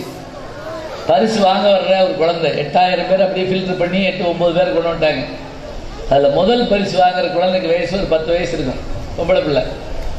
அந்த குழந்தைகிட்ட நான் பரிசு கொடுக்க போறப்ப கேட்குறேன், இவ்வளவு நல்லா பாடுறிய பாப்பா, யார் உனக்கு டீச்சர், பாட்டு டீச்சர் யாருக்கு நீ படிச்சேன்னு கேட்டேன். அந்த குழந்தை என்ன சொல்லுச்சு தெரியுமா? யார்கிட்ட படிச்சது? எங்க அம்மா அப்படின்ச்சு. எங்க அம்மா எனக்கு சொல்லி கொடுத்தாங்க. பார்த்தீங்களா, அம்மான்னா சோறாக்கி போடுறவங்க இல்லைங்க. அம்மான்னா வெறும் மண்டையெடுத்து இருக்கிறவங்க இல்லை. அம்மான்னா அப்பா கூட சண்டை போடுறவங்க இல்லை. அம்மான்னா டீச்சர். ஞாபகம் வச்சுக்கோங்க. அம்மா தான். இன்னும் சொல்ல போனா இங்க இருக்க குழந்தைகளுக்கு சொல்றேன், அம்மா மாதிரி ஒரு தோழி உண்டா சொல்லு பார்க்கலாம். நமக்கு ரொம்ப பெஸ்ட் ஃப்ரெண்ட் யார் தெரியுமா? தாய். ஞாபகம் வச்சுக்கோங்க. அது ரொம்ப பேருக்கு தெரியாது. தாய் மாதிரி ஒரு உறவு உலகத்துல இல்லவே இல்லை. அது எப்ப தெரியும் தெரியுமா? அம்மா ஊருக்கு போயிருக்கப்ப தெரியும், அம்மா இல்லைன்னா தெரியும். ஒரு கவிதை ஒன்று படித்தேன். கவிதை சொன்னால் பயப்படுவீங்களான்னு தெரியல. கவிதை சொன்னால் புரியுமா உங்களுக்கு? உங்களுக்கு புரியும்னு நினைக்கிறேன். பிள்ளைகளுக்கு புரியுமான்னு தெரியல. கவிதைன்னு சொன்னாரு, புரியலை அப்படின்னு சொல்லக்கூடாது. கவிதைன்னா ஒன்றும் இல்லை. மழையில் நனைந்து விட்டு வீட்டுக்குள் வந்தேன். ஒருத்தன் சொல்றான், மழையில் நனைந்து விட்டு வீட்டுக்குள் வந்தேன். முட்டாள், புடைய எடுத்துட்டு போயிருக்கப்படாது என்றார் அப்பா. அவன் எப்பவுமே இப்படித்தான், மழையில நனைஞ்சிட்டு ஏன் காசுல மாத்திரை வாங்கி திம்மா என்றான் அண்ணன். அவன் ஒரு பைத்தியம் என்றாள் அக்கா. அப்போது துண்டோடு ஓடி வந்த என் அம்மா சொன்னால், என் பிள்ளை வெளியே போற நேரம் பார்த்தா மழை பெய்ய வேண்டும் என்று கேட்டாள் என்றால் அவளை போல ஒரு தாயை பார்க்க முடியுமா? இது உணரணும். வீட்டுக்கு போனா தாங்க நீங்க வேற ஒன்றும் வேண்டாம். இங்க நிறைய பெற்றோர்கள் இருக்கீங்கல்ல, கணவன்மார்கள்ட்ட நீங்க சில பேர்த்து கேளுங்க, உங்க பையன் எத்தனாவது படிக்கிறான்னா பல பேருக்கு திடுக்கிடுவாங்க. அப்படியே உன் பையன் 6ஆவதோ 7ஆவதோ படிக்கல, இல்லை 7ஆவதோ 8ஆவதோ படிக்கிறான், இல்லை என்ன படிக்கிறான்னு தெரியாது. இப்படி இருக்கலாமா? ஒரு மனைவி கணவன்கிட்ட சொல்லிட்டு போனாங்க, எங்க அம்மா வீடு வரைக்கும் போயிட்டு வர்றேன், பிள்ளைகளுக்கு சாப்பாடு போட்டு வைங்க. போயிட்டு அந்த அம்மா நைட்டு 10 மணிக்கு வந்திருக்கு. புருஷன் கோவத்தோடு சேர் போட்டு உட்காந்துருக்காரு வாசல்ல. ஒரு பையன் குப்பரப்படுத்த அழுதுட்டு இருக்கேன், 6 வயசு ப்ளூ ட்ரௌசர் போட்டு. வந்தோடனே அம்மா கேட்டாங்க, அந்த மனைவி கேட்டாங்க, பிள்ளைகள் சோறு போட்டீங்களா? என்ன சோறு போட்டீங்களா? இந்த பையன் வெளியே ஓடுறான், அடிச்சு பள்ள கழிச்சு சோறு போட்டு படுக்க வச்சிருக்கேன். அந்த அம்மா அவனை பிறகு பார்த்து, ஐயோ எழுத்து விட்டு பையன்ல, இவனுக்கு எதுக்கு சோறு போட்டீங்க? அவன் பையன் யாருக்கும் அவனுக்கே தெரியல. ஏன்? கொஞ்சமாவது குழந்தைகளோட பேசணும். நினைவு வச்சுங்க, வீர சிவாஜி, மராட்டிய வீர சிவாஜி தன்னுடைய வாழ்நாள்ல அவ்வளவு பெரிய வீரராக மாற காரணம் யார் தெரியுமா? அவருடைய தாய். நம்ம பிள்ளையோட உட்காந்து தாயை கட்ட விளையாடுவாங்க. விளையாடுற போது பூரா அந்த அம்மா தோத்து போகுமா? அப்போ அவர் கேட்பாரான், 8 வயசு பையன் வீர சிவாஜி எப்படி கேட்பாரு, ஏமா எல்லா வட்டம் நீ தோற்று போற அப்படிப்பாரு. அதுக்கு அந்த அம்மா சொல்வாராம், விளையாட்டில் கூட மகனே நீ என்னிடம் தோற்கக்கூடாது, ஏனென்றால் நீ ஜெயிக்க பிறந்தவன். ஞாபகம் அப்படி சொன்னதுனாலதான் அவர் வீரரானார். என் நேரம் தான் எனக்கு ஒன்று வந்து வாசிக்குவாருங்க, தான் கருதுவார். இப்படி சொல்லிட்டு இருந்தோம்னா என்ன ஆகும்? ஆசிரியர்கள் அவங்க மாதிரி வருவாங்களா சொல்லுங்க பார்ப்போம். நம்ம வாத்தியாரை பார்த்தா பயமா இருக்குது. இன்னைக்கு கூட நினைச்சுக்கங்க, இன்னைக்கு வாத்தியார்கள் பிள்ளைகளை தொடக்கூடாது. நாம் படிக்கிறப்ப இங்க இருக்க பெற்றோர்களுக்கு தெரியும், நீங்க படிக்கிறப்ப கையெழுத்து நல்லா இல்லைன்னா இங்க அடிப்பாங்க தெரியுமா உங்களுக்கு? இந்த இடத்துல அடிப்பாங்க. நான்லாம் நிறைய அடி வாங்கியிருக்கேன். ஸ்கேலை திருப்பி வச்சு இப்படி அடிப்பாங்க. இன்னைக்கு முடியுமா? இன்னைக்கு லேசா வாத்தியார் உத்து பார்த்தாருன்னா போன் பண்ணிடுறாங்க, கொலை முயற்சி அப்படிங்கன்னா COTO வந்து எடுத்து வந்துடுறாங்க. முடியாது. அது எனக்கெல்லாம் ஒரு வாத்தியார் இப்படி அடிக்கிறப்ப நம்ம விலகினம்னு வச்சுக்கோங்க, அப்பவும் வைவாரு, நின்று வாங்குடா அப்படிப்பாரு. என்ன திருப்பதி லெட்டா தர்றாரு நின்று வாங்குறதுக்கு? அடி வாங்கியிருக்கா? 2 ஆண்டுகளுக்கு முதல்ல ஜெயித்து காட்டுவோம்னு ஒரு நிகழ்ச்சி தினமலருக்காக. அப்ப ஒரு 4000 பேர் இது மாதிரி வந்திருந்தாங்க. நான் பேசி முடிச்சுட்டு இறங்குறேன். எல்லாரும் வந்து என்கிட்ட ஆட்டோகிராஃப் வாங்குறாங்க. அந்த கூட்டத்தில் ஒரு 85 வயசு பெரியவர் எல்லாத்தையும் தள்ளிக்கிட்டு வர்றாரு. யாருன்னு பார்த்தா என்னை கையில் அடிச்சார் பார்த்தீங்களா, அந்த வாத்தியார் அந்த கூட்டத்தில் வந்திருக்கிறாரு. கூட்டத்தை விலக்கிட்டு வர்றாரு. அப்படியே நான் உடனே என்ன பண்ண தெரியுமா, பதறிட்டேன். அப்படியே எங்க வாத்தியார், அவர் காலை தொட்டு கும்பிட்டேன். இன்னைக்கு நடக்குமா அதெல்லாம்? ஒரு வாத்தியார் பஸ்ல ஏறி இருக்கார். போன வாரம் உட்கார்ந்து இருந்த ஒரு பையன் என்ன பண்ணிருக்கான், பஸ்ஸுக்குள்ள படார்னு எந்திரிச்சிருக்கான். அவன் தோலை பிடிச்சி அமுக்குனார். அதெல்லாம் பள்ளிக்கூடத்தை வச்சுக்கோ, இங்கே வேண்டாம். கொஞ்ச தூரம் பஸ் போச்சு, திருப்பி எந்திரிச்சான், திருப்பி அமுக்குனாரு. 3வது தடவை அமுக்கவும் அவன் அழுதுட்டான். நான் திருவாரூர்லேயே இறங்க வேண்டியவங்க, அமுக்கி அமுக்கி இங்கே வரைக்கும் கொண்டு வந்துட்டேன். நான் இன்னொருக்க வேற பஸ்லையா போவேன், நம்மளாம் நினச்சிக்கிறதா? நான் அவர் காலை தொட்டு கும்பிட்டுட்டு, நீங்க ஏன் வந்தீங்க கையெழுத்து வாங்க, நான் போட மாட்டேன் வீட்டுக்கு வந்து. உடனே அவர் என்ன சொன்னார் தெரியுமா, எனக்கு இல்லடா, அவர் என்ன டான் தான் சொல்லுவார், எனக்கு இல்லடா என் பேரனுக்கு போடுறான் அப்படின்னாரு. ஒரு பேரன் +2 படிக்கிற பையன். நான் அப்படி கையெழுத்து போட்டு கொடுத்தேன். வாங்கிட்டு என்ன சொன்னார் தெரியுமா, இன்னும் திருந்தலடா உன் கையெழுத்து அப்படின்னாரு. சந்தோஷமா இருந்தது. எங்க வாத்தியார் சொன்ன வார்த்தை ஞாபகம் வச்சுக்கோங்க, மாதா பிதா குரு தெய்வம்னா தாயும் தந்தையும் தாங்க கூட பார்க்கணும். முதல் வேலை. எங்க ஊர்ல அழகர் ஆத்துல இறங்குவார். சித்ரா பௌர்ணமி அன்னைக்கு 10 லட்சம் ஜனம் வந்து கூடும். நாங்கெல்லாம் போய் நேர்முகம் பண்ணுவோம். அப்போ ஒரு காட்சி என்ன தெரியுமா, பிள்ளைய தோளில் வச்சுக்கிட்டு அப்பாக்கள் வருவாங்க, இடுப்பில் வச்சுக்கிட்டு அம்மாக்கள் வருவாங்க. ஏன் அந்த பையன் காணா போயிடுவான்னா, அதெல்லாம் போனாலும் வந்துடுவாங்க நம்ம ஆளு. ஏன் வச்சிருக்காங்கன்னா, அவர் அப்பா நினைக்கிறாரு, மகனே என் உயரம் 5 அடி, உன் உயரம் 2.5 அடி. என்னால காண முடியாத உயரத்தை, நான் அடைய முடியாத கனவை, என்னால் எட்ட முடியாத நிகழ்வுகளை மகனே என் தோளில் உட்கார்ந்து நீ காண வேண்டும் என்பதற்காகத்தான் ஒவ்வொரு அப்பாவும் பிள்ளை தோளில் வச்சிருக்கிறான். போன தலைமுறையில் படிக்காத பெற்றோர்கள் இருப்பாங்க, இந்த தலைமுறையில் என் பிள்ளை பெருசா படிக்கணும்னு நினைப்பாங்க. படிக்கணும். அப்பத்தான் நீங்க வேற ஒன்று எப்படி படிக்கணும் தெரியுமா, அவங்கள தேர்ந்தெடுத்து படிக்க வைக்கிறதுல அப்பா அம்மா மாதிரி ஆசிரியர்களுக்கு உண்டு. இப்ப சமீபத்தில் ஒலிம்பிக் நடந்தது. இப்ப நடந்துட்டு இருக்கிறது உலக கால்பந்து போட்டி. ஒலிம்பிக்ல அத்லட்டிக்ல ஒரு ஹாட்ரிக் அடிச்ச ஒரு வீரன் யார் தெரியுமா? ஹாட்ரிக் 3 பதக்கங்களை வென்றவன் ஒலிம்பிக்ல உசைன் போல்ட். அருமையான வார்த்தை, உசைன் போல்ட். அந்த உசைன் போல்ட் அவருடைய வேகம் எப்படிப்பட்ட வேகம் தெரியுமா, துப்பாக்கி குண்டு இருக்கு இல்லையா, துப்பாக்கியில் ஷூட் பண்ணோன்னே அந்த குண்டு எப்படி வெளியே போகுமா, அந்த வேகத்தில் ஓடக்கூடிய ஒரே மனிதன் யாருன்னு கேட்டால் உசைன் போல்ட். ஞாபகம் வச்சுக்கோங்க, துப்பாக்கி குண்டோட வேகம். தமிழ் சினிமாவில் வர்ற துப்பாக்கி குண்டு இல்லை, அது அப்படியே ஸ்லோ மோஷன்ல இப்படிலாம் சுற்றி சுற்றி போகும். கடைசியில் அவளுக்கு கதாநாயகன் அப்படி தாங்கிடுவார் அப்படிலாம். அதெல்லாம் இல்லை. உசைன் போல்ட் 3 முறை ஜெயிச்சு இந்த முதல் முறை தங்கப்பதக்கம் வாங்குற போது அவர் என்ன சொன்னார் தெரியுமா? அதில் கிடைச்ச அந்த ஒலிம்பிக்கில் கிடைச்ச பணம் முழுவதையும், அவர் பிறந்த ஊர் ஆப்பிரிக்காவில் ரொம்ப ஒரு சின்ன கிராமம், அங்கே மின்சாரம் கிடையாது, தண்ணி கிடையாது, தன்னுடைய பணம் முழுவதையும் அந்த ஊருக்கு மின்சாரத்துக்கும் தண்ணிக்கு மாற்றி கொடுத்தாரு. சொல்லிட்டு எனக்கு கிரிக்கெட்டில் ஆசை, அவர் சொல்றாரு உசைன் போல்ட், எனக்கு கிரிக்கெட்டில் ஆசை, பேஸ்கெட் பால் விளையாடணும்னு நான் நினைச்சேன். எங்க உடற்பயிற்சி ஆசிரியர், உடற்கல்வி ஆசிரியர், பிசிக்கல் டைரக்டர் என்ன சொன்னாரு, உன்னுடைய கைகளும் கால்களும் நீட்டமா இருக்கு, அதனால நீ ஓட்டப்பந்தயத்தில் கலந்துக்கோன்னு சொல்லி என்னை அவர் என்ன பண்ணாரு, பழக்கினாரு. என் வெற்றி என் ஆசிரியரை சார்ந்தது அப்படின்னாரு. யாரு? உலக புகழ்பெற்ற உசைன் போல்ட். நமக்கு என்ன தெரியும்னு கண்டுபிடிக்க வாத்தியாருக்கு தாங்க தெரியும். அதுதான் உண்மை.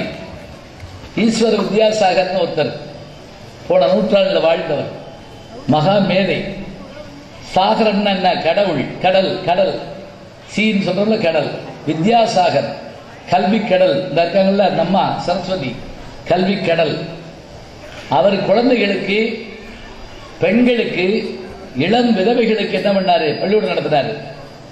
அவர் எப்படி பாடம் சொல்லி கொடுப்பாரு தெரியுமா? வெறும் மனப்பாடம் பண்ணி சொல்லிக் கொடுக்கறதுலாம் கிடையாது. ஒரு போர்டு, அதில் எழுதி போடுவார், பிள்ளைகளை படிக்க சொல்லுவார். அப்போ ஒரு கேள்வி கேட்டார். என்ன தெரியுமா? இந்த பிளாக் போர்டில் ஒரு கோடு போட்டார். போட்டுட்டு குழந்தைகளை பார்த்து ஒரு கேள்வி கேட்டார். இப்போ நான் ஒரு கோடு போட்டேன், உங்களில் யாராவது எந்திரிச்சு நான் போட்ட கோட்டை அழிக்க கூடாது, ஆனால் சின்னதாக்கணும், எப்படி ஆக்குவீங்க? பக்கத்தில் இன்னைக்கு சொல்லிட்டீங்க. அன்னைக்கு அது ஒரு ஏழை வீட்டு குழந்தைகள், படிக்காத குழந்தைகள் எல்லாம் அப்படி பார்த்துக்கிட்டு இருக்கு. கோடு போட்டிருக்காரு, அதை அழிக்காம சின்னதாக்கணும். ஒரு பையன் எந்திரிச்சு என்ன பண்ணான் தெரியுமா? நேர போய் அவர்கிட்ட அந்த டாபிக்ஸ் வாங்கி, இப்போ நீங்கள் சொன்னீங்கல்ல, அதே பண்ணான். என்ன பண்ணான்? பக்கத்தில் பெரிய கோடு போட்டான். வாத்தியார் போட்ட கோடு சின்னதாக போச்சு. இதோட கதை முடிக்கப்படாது. அது சொன்னார் அந்த பையன்கிட்ட, எப்படி நான் போட்ட கோட்டை அழிக்காம நீ சின்னதாக்கிட்ட, உனக்கு நன்றி. இதில் என்ன தெரிஞ்சுக்கிறோம் தெரியுமா?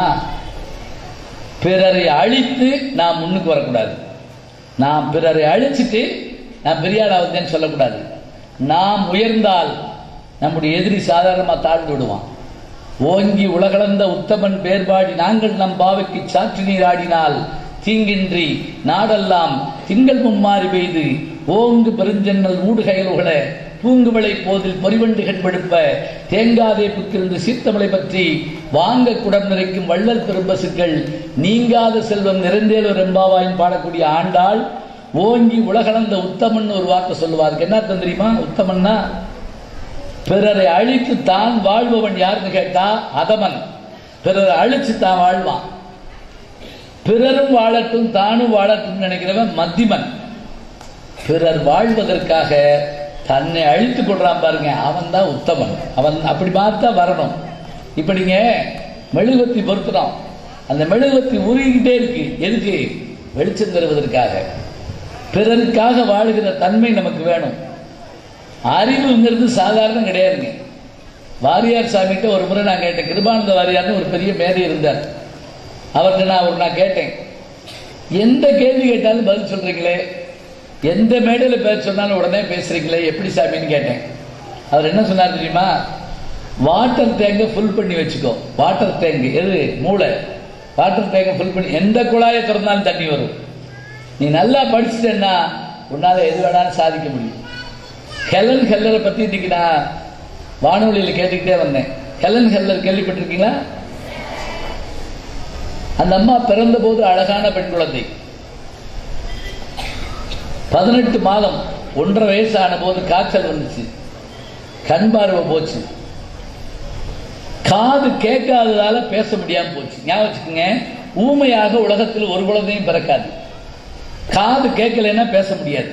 இப்ப கண்ணு தெரியாது, காது கேட்காது, பேச முடியாது. இந்த குழந்தையை எப்படி வளர்க்க போறோம்னு அந்த பெற்றோர்கள் முயற்சி பண்ணாங்க. ஒரே ஒரு செவிலித்தாய் கூட இருந்தா. அந்த அம்மா அந்த குழந்தையை வளர்க்கப்பட்ட பாடு, வளர்த்து அந்த குழந்தை எப்படி தெரியுங்களா, கவிதை எழுதிச்சு, நாடகம் எழுதிச்சு, அதாவது தொலைக்காட்சிக்கு நாடகங்களுக்கான டைரக்டரா இருந்தது. இத்தனையும் கண்ணும் இல்லை காதும் இல்லை, பேச முடியாது. 3 திறமையும் 3 புலன் குறைஞ்சு போச்சு. ஆனா தெரியலாம். ஒரு தடவை ஒரு நிருபர் எழுதி கேட்கிறாங்க, பிரெயில் சிஸ்டத்துல இப்படி தடை தடை தடை படிக்கணும்.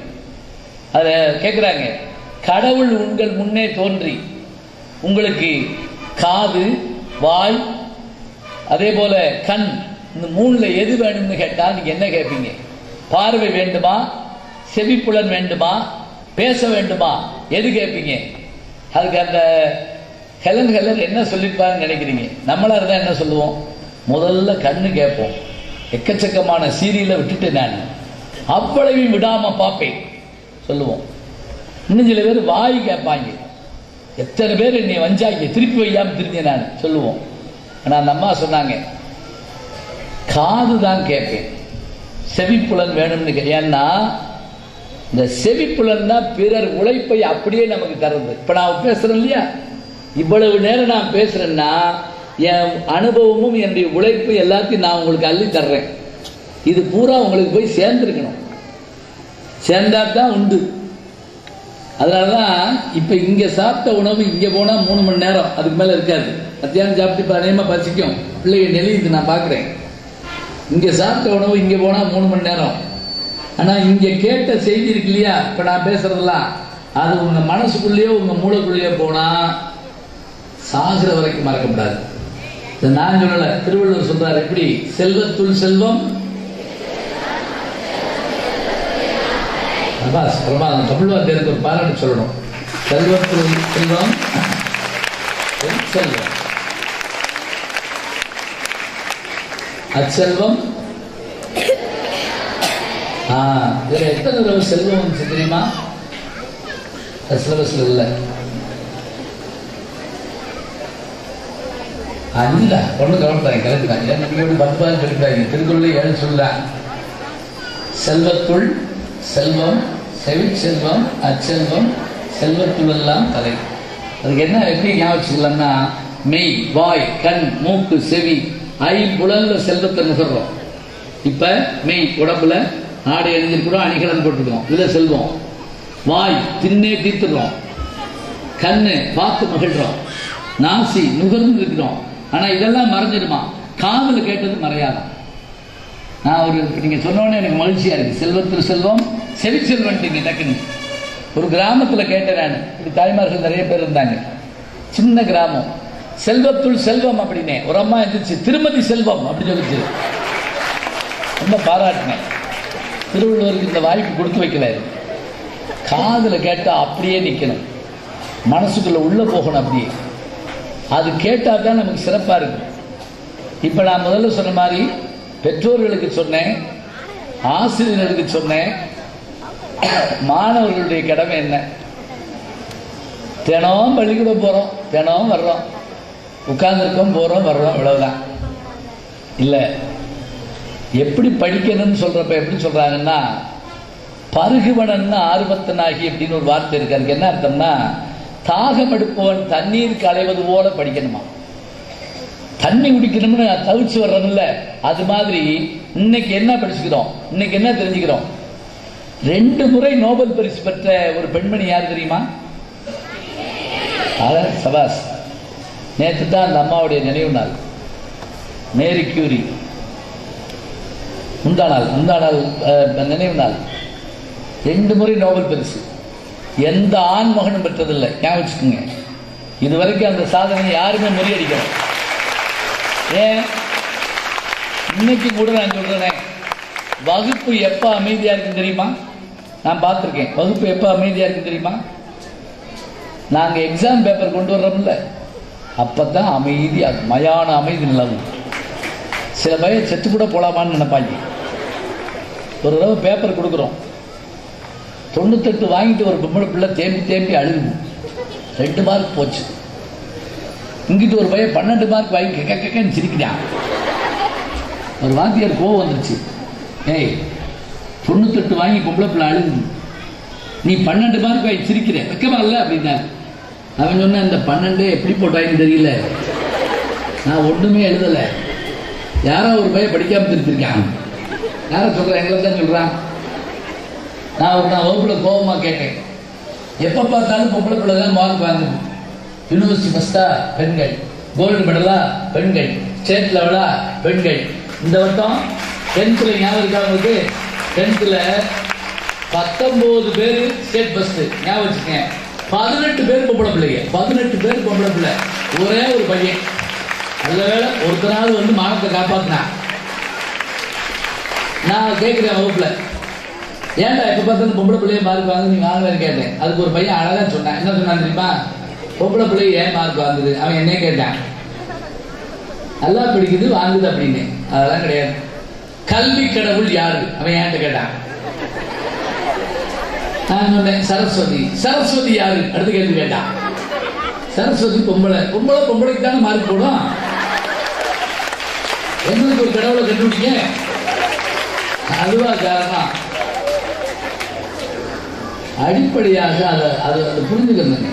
நீங்க ஒண்ணும் இல்லை, வீட்டில் 8-9 வயசுல பிள்ளைகள் இருக்குல்ல, பொம்பளை பிள்ளைக்கு ஆம்பளை பிள்ளைக்குமான ஒரு குணம் பார்த்துருக்கீங்களா? பொம்மை வாங்கிட்டு வந்து கொடுக்குறோம். பொம்பளை பிள்ளைக்கு கொடுத்தோன்னு என்ன செய்யும்? இப்போ நீங்கள் தான் வச்சுக்கோங்க. பொம்பளை பிள்ளை முதல்ல செய்கிற வேலை என்னன்னா, அதுக்கு ஒரு பொட்டு வச்சு, சடை பின்னி, ஒரு ட்ரெஸ் தைச்சு, அப்படி இந்த ஷோகேஸில் வச்சுருங்க. பையன் முதல்ல மண்டையை திருகி அப்படியே நெஞ்ச பிளந்து பேட்டரியை செக் பண்ணி திரும்ப வச்சு திரும்ப ஓட வச்சிருவாங்க. அப்படின்னா தெரியுதா? ஆண் பிள்ளை ஆராய்ச்சி அறிவுள்ள பிள்ளையாகவும் பெண் பிள்ளைகள் அழகுணர்ச்சி மிக்க பிள்ளைகளாகவும் எப்போதும் இருக்கிறார்கள். அதான் உண்மை. விவேகானந்தத்தை கேட்டாங்க, எப்படி யாரு அறிவாளினாங்க? அவர் சிரிச்சார். யாரு அறிவாளி இல்லைன்னு நீ சொல்லு அப்படின்னாரு. எல்லாருக்கும் எல்லா அறிவும் இருக்கு, எல்லா திறமையும் இருக்கு. இந்த திறமையை கண்டுபிடிக்கணும், அதான் முக்கியம் நமக்கு. அதான் நான் என்ன பண்ணுவேன்னா, வகுப்புல மார்க் பேப்பர் கொடுக்குற போது 99 மார்க்கோ 90 மார்க்கோ வாங்கின அந்த பேப்பரை ஒரு 60 மார்க் வாங்கின பையன்கிட்டையோ பொண்ணுகிட்டையோ கொடுத்து, முதல்ல நீ இந்த பேப்பரை பாரு, ஏன் நீ வாங்கலைன்னு கண்டுபிடி. அதான் முக்கியம். நீ ஏன் வாங்கலைன்னு பார்த்துக்கோ. அதுக்கு என்ன செய்யணும்னா, இந்த குறைபாடை நீக்க நம்ம பார்க்கணும். நமக்கு கோபம் வரணும் முதல்ல. இப்போ கிரிக்கெட் பார்த்துக்கிட்டு இருக்கப்ப அதில் வரக்கூடிய தோனியோ அல்லது டெண்டுல்கரோ 98 அடிச்சிட்டாருன்னு வச்சுக்கோங்க, அப்படி உயிரை கையில் பிடிச்சிட்டு உட்காந்துருக்காங்க. நான் 2 ரன்னு, நான் 2 அடிச்சிட்டா எங்கள் அப்பாவுக்கு மொட்டை போடுறேன் அப்படின்னு நினைக்கிறாங்க. நான் ஒரு வீட்டுக்கு போயிருந்தேன், குடும்பமே உட்காந்து கிரிக்கெட் பார்த்துட்டு இருக்காங்க. கூடிக்கிட்டு இருக்கு ரன்னு, இன்னும் 2 ரன் எடுத்தா செஞ்சுரி அடிக்க போறாரு யாரு? டெண்டுல்கர். அங்கே இருக்க அந்த பொண்ணுகிட்ட ஒரு தண்ணி வந்துட்டு வாமா அப்படின்னேன். போகமாட்டேன் அப்படின்னு சொன்ன பிள்ளை. ஏன்னு கேட்டேன்.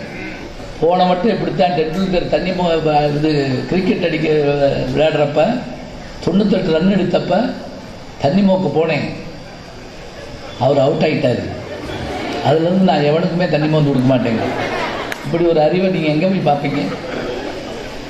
ஒரு டெண்டுல்கர் அடித்து வரணும்னு 100 வரணும்னா நம்ம நினைக்கிறோம்ல, நாம் வரணும்னு ஏன் நினைக்கக்கூடாது?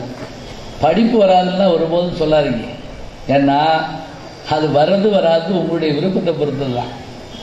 இப்போ ஒரு சின்ன உதாரணம் சொல்கிறேன். மறந்து போகுதுன்னு அடிக்கடி சொல்லுவோம். சில பேர் பரீட்சை அன்னைக்கு பார்த்தீங்கன்னா எல்லா சாமியும் கும்பிடுவோம். பிள்ளையாரெல்லாம் பாவம் படாத பாடு விடுவார்.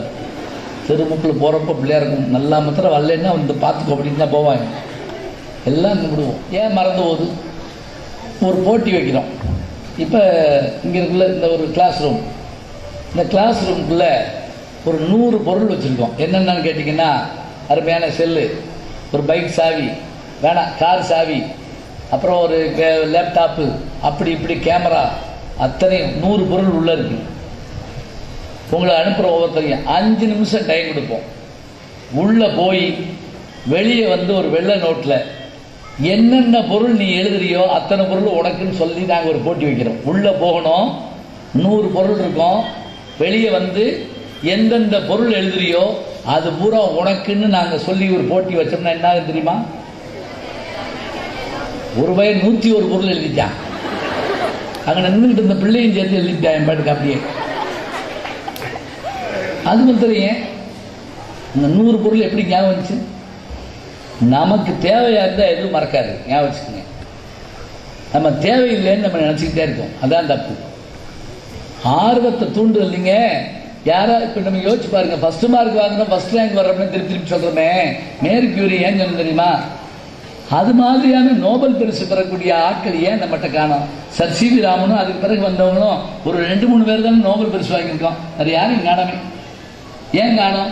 நமக்கு கவலை பூரா என்னன்னா, நம்ம முதல் மார்க் வாங்கிட்டு ஒரு மெடிக்கல் காலேஜ், ஒரு இன்ஜினியரிங் காலேஜ், ஒரு வேலை, ஐடி கம்பெனி அப்படியோட முடிச்சிடலாம். அது வேணும், அது இல்லைன்னு சொல்லக்கூடாது. ஆனால் அதை தாண்டி கண்டுபிடிக்கக்கூடிய வேலைக்கு தாங்க மரியாதை அதிகம். அதான் உண்மையில உண்மை.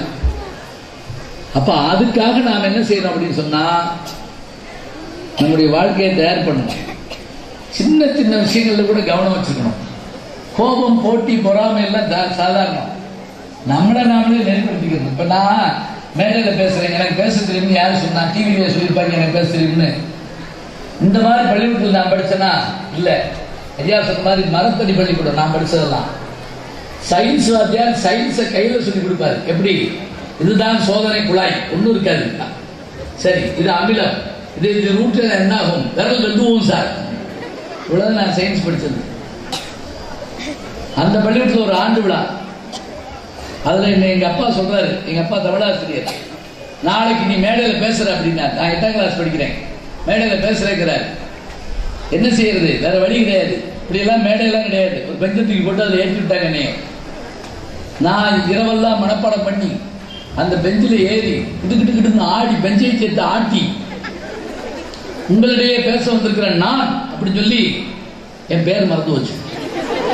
மறந்து போச்சுன்னா மறந்தே போச்சு. லாலா லஜபதி ராய் பேர்லாம் ஞாபகம் இருக்கு. லார்டு மவுண்ட் பேட்டன் பிறகு அழுகவே வருது, பேச்சு வரமாட்டேங்குது. கீழே இருந்து கத்துறா, உட்கார்லையே கொள்ளவா அப்படின்னா. அன்னைக்கு ரைட் புறம் தூங்கல. இனிமே மேடையில் போய் பேசக்கூடாது, பேசவே கூடாது அப்படின்னு நினைச்சேன். அப்புறம் என்ன நினைச்சேன் தெரியுமா? எது நமக்கு வரலையோ அதை விடக்கூடாது. ஞாபகம் வச்சுக்கோங்க, எது நமக்கு வரலையோ அதை விடக்கூடாது. சைக்கிள் பழகிறோம், கீழே விழுந்தா விட்டுருவோமா? விடமாட்டோம். நீச்சல் பழகிறோம், தண்ணி குடிச்சு விட்டுறோமா? விடமாட்டோம். ஒரு செல்லை யூஸ் பண்ணுறதுக்கு 100 முறை முயற்சி பண்றோம், தெரிஞ்சுக்கிறோம். நான் என்ன பண்ணேன், விடாம பேசணும்னு நினைச்சேன். 2000ஆவது ஆண்டு சிங்கப்பூர்ல ஒரு தமிழ் விழால 25,000 பேர் வந்திருந்தாங்க. ஞாபகம், 25,000 பேர். அந்த 25,000 பேர் நடுவில் 1 மணி நேரம் நான் பேசுறேன். மில்லினியம் ஆண்டு. அந்த ஊர்ல ஒரு வழக்கு என்ன தெரியுமா? பேசி முடிச்சோன்னே 25,000 பேர் எந்திரிச்சு கைதட்டுவாங்க. இந்த 25,000 பேர் கைதட்டினாங்கல்ல, அப்ப எனக்கு கண்ணு கலங்கிடுச்சு. அன்னைக்கு இரவு நாங்க அழுதுன்னு சொன்னோம் இல்லையா, அதுவும் கண்ணீர் தான், இதுவும் கண்ணீர் தான். ஆனா இது என்ன தெரியுமா? ஜெயிச்ச கண்ணீர். ஞாபகம் வச்சுக்கோங்க, ஜெயிச்சுக்கோம் அப்படிங்கிற ஒரு நம்பிக்கை. அதை ஒருபோது விட்டுறக்கூடாது. அதுக்கான முயற்சி தான் நமக்கு கட்டாயம் வேணும்.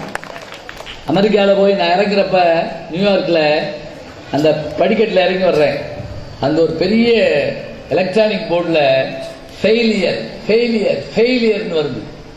எனக்கு அப்படியே கண் கலங்கி போச்சு. முதல்ல அமெரிக்காவுக்கு வர்றோம், ஃபெயிலியர் ஃபெயிலியர்னு வருதுன்னு நினைச்சாங்க. அவனு தேர்தல் நிற்கிறதுக்காக போல அந்த போர்டை பார்த்துக்கிட்டே இருந்தேன். ஃபெயிலியர் ஃபெயிலியர் ஃபெயிலியர்னு வந்துட்டு திடீர்னு அடுத்த லெட்டர் என்ன தெரியுமா? இப்படித்தான் இவர் வாழ்க்கையில் நடந்தது, ஆனால் இந்த தோல்வி படிகளிலே தாண்டி வந்த மனிதர் தான் ஒப்பற்ற மனிதராகிய ஆப்ரஹாம் லிங்கன் அப்படின்னு அப்படியே என்னை கடந்து போச்சு. அப்படியே அதுக்குள்ள ஒரு ஒளி மாதிரி வந்து வெளியே போகுது. அப்பதான் தோணுச்சு, சார் இது இல்லை வாழ்க்கை, எப்படி ஜெயிக்கணுங்கிற விஷயத்தை கண்டுபிடிக்கிறது. தாமஸ் ஆல்வா எடிசன் அந்த பல்பை கண்டுபிடிச்சார் இல்லையா? மின்சாரத்தை கண்டுபிடிச்சது தாமஸ் ஆல்வா எடிசன் இல்லை, மறந்துடாதீங்க, அது வேற. மின்சார பல்பை கண்டுபிடிச்சிட்டு அதுக்குள்ள அந்த டங்ஸ்டன் நிலையை கண்டுபிடிக்கிறதுக்கு 1300 முறை முயன்றாராம். தோத்து தோத்து தோத்து 1300வது முறை கண்டுபிடிச்சாரு. ஒரு நிருபர் கேட்டார் வந்து, அப்ப நீங்க 1299 முறை தோத்து போயிட்டீங்கன்னு. அவர் சொன்னாரு, அதெல்லாம் இல்ல, 1299 பொருள்கள் இதற்கு உதவாது என்று நான் கண்டுபிடித்தேன் அப்படின்னாரு. அதனாலதான் அமெரிக்காவில் என்ன தெரியுமா? தாமஸ் ஆல்வா எடிசனுடைய நினைவு நாளை கொண்டாடினாங்க. எப்படி கொண்டாடினாங்க தெரியுமா? அழகா சொல்றீங்க. இருக்கிற லைட்டை பூரா எலக்ட்ரிசிட்டியை ஃபெயிலியர் பண்ணான். திடீர்னு அமெரிக்கா முழுவதும் இருண்டு போச்சு ஒரு வினாடி. அடுத்த வினாடி ஸ்கிரீன்ல அந்த லைட் வந்த உடனே போடுறான், இப்படித்தான் இருண்டு கிடந்தது உலகம். தாமஸ் ஆல்வா எடிசன் தோன்றினான், மின்சார பல்பை கண்டுபிடித்தான், உலகம் ஒளிமயமானது. அவனுடைய நினைவை நாம் போற்றுகிறோம். எப்படி பார்த்தீங்களா? அவன் படிச்சு வந்ததுக்காக இல்லைங்க, நமக்கு இன்னைக்கு நம்ம வீட்டில் லைட் எரியுது, அது ஒரு விஞ்ஞானி கண்டுபிடிச்சான். அதனாலதான் தாமஸ் ஆல்வா எடிசனுக்கு என்ன பேர் தெரியுமா? மக்களின் விஞ்ஞானின்னு பேரு. ஐன்ஸ்டீனுக்கு மட்டும்தான் விஞ்ஞானிகளின் விஞ்ஞானின்னு பேரு. இப்ப நம்ம அப்துல் கலாம் அவர்களுடைய பெருமை என்ன? அமெரிக்காவில் இருக்கக்கூடிய பில் கிளின்டன் இந்தியாவுக்கு வந்தப்ப நான் ஒருத்தரோட போட்டோ எடுக்கணும்னு விரும்புறேன் அப்படின்னாரு. எல்லாரும் அவரோட போய் போட்டோ எடுக்க போனாங்க. நான் ஒருத்தரோட போட்டோ எடுக்கணும். யாருன்னு கேட்டாங்க. எங்களுக்கே தெரியாம பொக்கரான்கிற இடத்துல அணுகுண்டு சோதனை நிகழ்த்து கேட்டாரு அப்துல் கலாம் என்ற ஒரு விஞ்ஞானி, அவரோட போட்டோ எடுக்கணும்னு அவர் விரும்பினார். அதான உண்மை. எப்படி விஞ்ஞானிங்களா? நான் என் குடும்பத்தோட போய் அவரை சந்திச்சுட்டு வந்தேன் டெல்லியில. ஒரு தடவை அவர் கூட்டத்துக்குள்ள வர்றாருங்க, கேள்விப்பட்டிருப்பீங்க நீங்க. அப்படி உள்ள வர்ற போது பேசிக்கிட்டே வருவார் கலாம் அவர்கள். நீ என்ன படிக்கிற, நீ என்ன பண்ற, நீ என்ன, இதெல்லாம் கேள்வி கேட்பாங்க. அப்படி உள்ள வர்றாரு. அதுல ஒருத்தர் கூட்டத்தில் என்ன கேட்டாங்க தெரியுமா? மிஸ்டர் கலாம் அப்படி கேட்கிறான், ஜனாதிபதி அவர்களே, இந்த நாட்டில் இந்துக்களும் இஸ்லாமியர்களும் கிறிஸ்தவர்களும் ஒற்றுமையா இருக்கிறார்களா? ஒரு கேள்வி கேட்டுட்டான். இந்துக்களும் இஸ்லாமியர்களும் கிறிஸ்தவர்களும் ஒற்றுமையா இருக்கிறார்களா? அவர் ஒன்றும் கோவப்படலை. சொல்றேன் இரு அப்படின்னு வந்தார், மேடைக்கு உட்கார்ந்தாரு. இப்ப இந்த விளக்கு பறிச்சு சொன்னாங்க பாருங்க, அது மாதிரி அவர் விளக்கு பறிச்சு சொன்னாங்க. அவர் விளக்கு பறிச்சுட்டு வந்தார். வந்து மைக்க பிடிச்சி அந்த கேள்வி கேட்ட ஆள் இருக்கா அப்படின்னு கேட்டாரு. இருக்கேன் அப்படின்னா. ஏன்னா சில பேர் கேள்வி கேட்டு ஊரை விட்டு போயிடுவாங்க. என்ன கேட்டீங்க? இந்த நாட்டில் இந்துக்களும் இஸ்லாமியர்களும் கிறிஸ்தவர்களும் ஒற்றுமையா இருக்கிறார்கள் அதானே? சொல்லிட்டு ஒற்றுமையாகத்தான் இருக்கிறார்கள். எப்படி தெரியுமா? என்னை வந்தவுடனே குத்துவிளக்கு சொன்னாங்க. குத்துவிளக்கு இந்துக்களுக்கு புனிதமான ஒன்று. ஏற்றுவதற்கு கையில மெழுகுவத்தி கொடுத்தாங்க, அது கிறிஸ்தவர்களுக்கு புனிதமான ஒன்று. ஏற்றிய நான் இஸ்லாம் மதத்தை சார்ந்தவன், நாம் ஒற்றுமையாகத்தான் இருக்கிறோம். 1000 உண்டு இங்கு ஜாதி, எனில் அந்நியர் வந்து புகழ் என்ன நீதி, தாயின் வயிற்றில் பிறந்தோம், சண்டைவர் இன்னும் சகோதரர் என்றோம். நான் யாரு? பாரதி. அதான் உண்மை. உறவுகள், நட்பு, படிப்பு, அறிவு மாதிரி உலகத்தில் எதுவும் கிடையாது. சரி, இப்போ நான் முடிச்சிடுறேன். முடிக்கிறதுக்கு முதல்ல என்ன செய்யணும்னா, நான் இவ்வளவு நேரம் பேசினேன். நான் பேசுறதுல ஏதாவது ஒன்று உங்களுக்கு புரிஞ்சான்னு கேட்டால் என்ன செய்வீங்க? இப்போ வீட்டுக்கு போறீங்க, இங்கே இருக்க சின்ன குழந்தைகள் உங்க அம்மாவோ அப்பாவோ கேட்குறாங்க, ஒருத்தர் பேச வந்தாரு, என்ன பேசினாருன்னு. பேச வந்தாரு தெரியாது, பாவம் தானா பேசிக்கிட்டே இருந்தார். அதான் சொல்லுவீங்க. எப்படி தெரிஞ்சுக்கிறது? எப்படி தெரிஞ்சுக்கலாம்னா, ஒரு சின்னதாக ஒரு டெஸ்ட் வேணா வைப்போம். என்ன டெஸ்ட் வைக்கிறது? பரிசை வச்சு பயந்துடாதீங்க. இருக்கிறது பரிசைன்னு 10 சனி ஞாயிறு திங்கள் செவ்வாய் எல்லா நாளும் ஒன்றும் இல்லை. காதல கேட்டது மனசுக்குள்ள போச்சான்னு கண்டுபிடிக்கிறதா இருந்தா எப்படி கண்டுபிடிக்கிறது? கேள்வியில பதில் சொல்லணும். ஒண்ணு வேண்டாம், நான் ஒரு பாட்டு ஒண்ணு சொல்றேன். அந்த பாட்டுல ஒரு சொல் திரும்ப திரும்ப திரும்ப வரும். நான் சொல்ற பாட்டுல அது எத்தனை தடவை வருதுன்னு எண்ணி பார்த்தா போதும். சரிங்களா? எத்தனை தடவை வருதுன்னு எண்ணுங்க போதும். மாணவர்கள், ஆசிரியர்கள், பெற்றோர்கள் எங்களை இல்லைன்னு சொல்லக்கூடாது. யாரையும் நான் கேள்வி கேட்க மாட்டேன், முதலே சொல்லிட்டேன். நான் சும்மா உட்காந்து எண்ணுங்க. விரல் தீண்டு வச்சுன்னு விட்டுறாதீங்க. 10 விரல் தான் இருக்கு அப்படின்னு விட்டுறக்கூடாது. எண்ணி பாருங்க. ஏன்னா பாட்டில் கேட்டா தான் காதில் கேட்டு மனசுல சொல்ல முடியும். என்ன பாட்டு சொல்ல போறேன்? இப்ப நீங்க தமிழ் சினிமாவில் கூட கேட்டிருப்பீங்க. கண்ணதாசன் பாட்டில் இருக்கு, பார்த்தேன் சிரித்தேன் பக்கம் வர துடித்தேன் அந்த மலைத்தேன் இவளென மலைத்தேன். எத்தனை தேன் வந்துச்சு பார்த்தீங்களா? ஒரு 5-6 தேன் வந்துச்சு. வைரம் தேடின்னு பாரு. அதே மாதிரி சத்தம் இல்லாத தனிமை கேட்டேன், யுத்தம் இல்லாத உலகம் கேட்டேன், கேட்டேன் கேட்டேன் எழுதிப்பாரு. கமலவாட்டில் உண்டு, கால் வண்ணம் அங்கு கண்டேன், கை வண்ணம் இங்கு கண்டேன். வண்ணம் கால் பட்ட உடனே அகலிகை கல்லா இருந்தவ பெண்ணானா, கை வண்ணம் எங்க அந்த வில்லை தொட்ட உடனே அப்படி புரிஞ்சது, வண்ணம்னு வந்தது. இது மாதிரி இப்போ ஒரு பாட்டில் நான் ஒரு வரி சொல்வேன், பல தடவை திரும்ப திரும்ப வரும். எத்தனை எண்ணுங்க. வடலூர்ல சமரச சன்மார்க்க சபையை நிறுவியவர் வந்து வள்ளல் பெருமான். அவர் உங்களை மாதிரி சின்ன பிள்ளையா இருக்க பள்ளிக்கூடம் போனார். போனோம்னே சொல்லி கொடுத்தாங்க, ஓதாமல் ஒரு நாளும் இருக்க வேண்டாம், ஒருவரையும் பொருளாங்க சொல்ல வேண்டாம்னு. இவர் பார்த்தார், என்ன வந்தனுக்கே வேண்டாம் வேண்டாம் நிறுத்துறாங்க அப்படின்ட்டு நேர போய் முருகனுடைய படத்தை வச்சுட்டு, நீதான் எனக்கு வாத்தியார், எனக்கு வேற யாரும் வேண்டாம் அப்படின்னு சொல்லி அவர் மீது பாடின பாட்டு இருக்கு இல்லையா, அந்த பாட்டை நான் சொல்றேன்.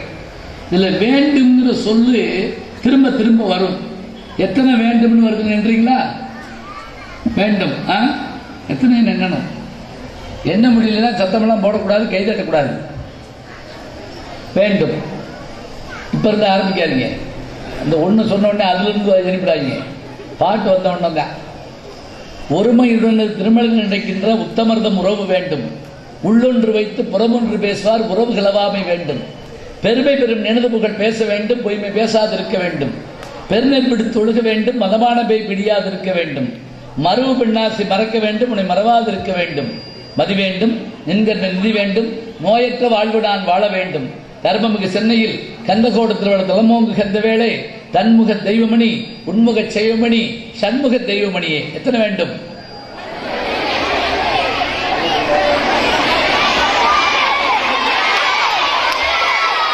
பல பேர் என்னவே இல்லை எனக்கு தெரியும். உட்கார்ந்து நான் பார்த்துட்டே இருந்தேன். சும்மா அப்படி உட்கார்ந்து திடீர்னு சத்தம் போடக்கூடாது. தேசிய கீதம் பாடுறப்ப ஜெயகே மாத்திரம் எல்லாரும் ஒன்னா பாடுவாங்க, பார்த்துருக்கீங்களா? ஏன்னா முதல்ல 4 வரி ஒன்றும் தெரியாது. 12, 13, 14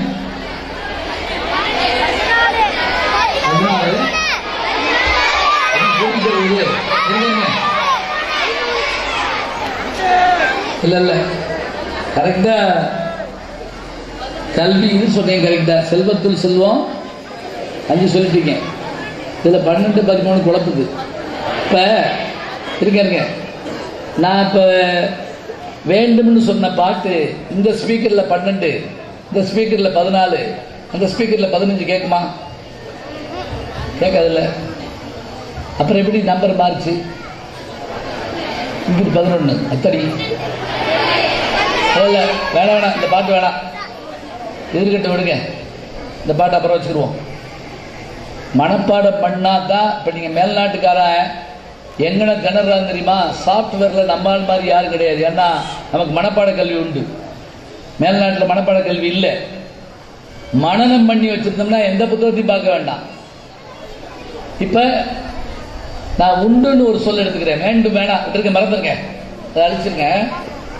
உண்டு உண்டுன்னு ஒரு சொல்லு என்றீங்களா? உண்டு யார் என்ற நீங்கள் என்றீங்களா? சரி, நான் பாட்டை வேகமாத்தான் சொல்லுவேன், இல்லாட்டி எனக்கு மறந்து போகும். நான் கம்ப்யூட்டர் வச்சா சொல்றேன் இல்லை. அப்ப நான் சொல்ற வேகத்துக்கு நீங்க என்னணும்? பரதநாட்டியம் படிச்சவங்களுக்கு தெரியும். ஜதி சொல்ற வேகத்துக்கு கை விரல்ல வாசிக்கும். எதுல? மிருதங்கத்துல. குரல் வேகத்துக்கு விரல் வரும். விரல் வேகத்துக்கு கால் ஆடணும். அதான் பரதநாட்டியம். இது எல்லாம் ஒருத்தர் பாடுவாரு, ஒருத்தர் வாசிப்பாரு, ஒருத்தவங்க ஆடுவாங்க. இதுல எதுவும் தப்புனா தாளம் தப்பி போகும். நீங்க அடிச்சு முடிக்க நான் அப்புறம் பாடுறேன்னு சொல்ல முடியுமா? சொல்லக்கூடாது. சரி, உண்டு பத்திரம் எண்ணிடுவோம், முடிச்சிட்டீங்கன்னா சரியா போகும் என்றீங்களா? நீர் உண்டு, பொழிகின்ற கார் உண்டு, விளைகின்ற நிலம் உண்டு, பலனும் உண்டு, நிதி உண்டு, துதி உண்டு, மதி உண்டு, கதி கொண்ட நிலையுண்டு, நெறியும் உண்டு, ஊருண்டு, பேருண்டு, அணியுண்டு, பணியுண்டு, உடையுண்டு, கொடையும் உண்டு, உண்டுண்டு மகளவே உணவுண்டு, சாந்தமுறு உளமுண்டு, வளமும் உண்டு, தேருண்டு, பரியுண்டு, கரியுண்டு, மற்றுமுள்ள செல்வங்கள் யாவும் உண்டு, தேனுண்ட வண்டு கடம்பணியும் என்பத தியானம் உண்டாகில் அரசே, தாருண்ட சென்னையில் கந்தகோட்டத்தில் தலமோங்கு கந்த வேளே, தன்முக தெய்வமணி உன்முக செய்வமணி சண்முக தெய்வமணியே என்று சொல்லி எத்தனை உண்டுன்னு நான் உங்கள்கிட்ட கேட்டு உடனே தெரிஞ்சுக்கிறது பெரிய விஷயம் இல்லை. இந்த உண்டு எத்தனைங்கிறத நீங்க எண்ணி பாருங்க, வாத்தியார்ட்ட கேட்டு பாருங்க, அப்பா அம்மாட்ட பேசி பாருங்க, தாத்தா பாட்டு இருந்தா அவங்ககிட்ட சொல்லி பாருங்க. ஒண்ணுமே இல்லைன்னா திருவருட்பான்னு வள்ளல் பெருமான் எழுதின அந்த நூல் இருக்குது. அதுல எண்ணி பார்த்தீங்கன்னா இத்தனை உண்டு இருக்குங்கிறது நீங்க கண்டுபிடிச்சிடலாம். தேடுங்கள், கண்டடைவீர்கள், வெற்றி பெறுவீர்கள். நன்றி, வணக்கம்.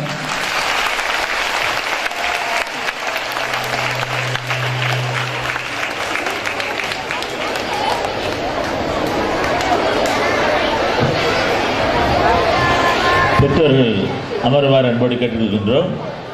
நன்றி உரை நவிழ்வதற்கு நம்முடைய பள்ளியின் வெல்விஷர் அன்பிற்குரிய நண்பர் மரியாதைக்குரிய திரு விஜயகுமார் அவர்கள் வருமாறு, ராஜகுமார் அவர்கள் வருமாறு அன்போடு அழைக்கின்றேன்.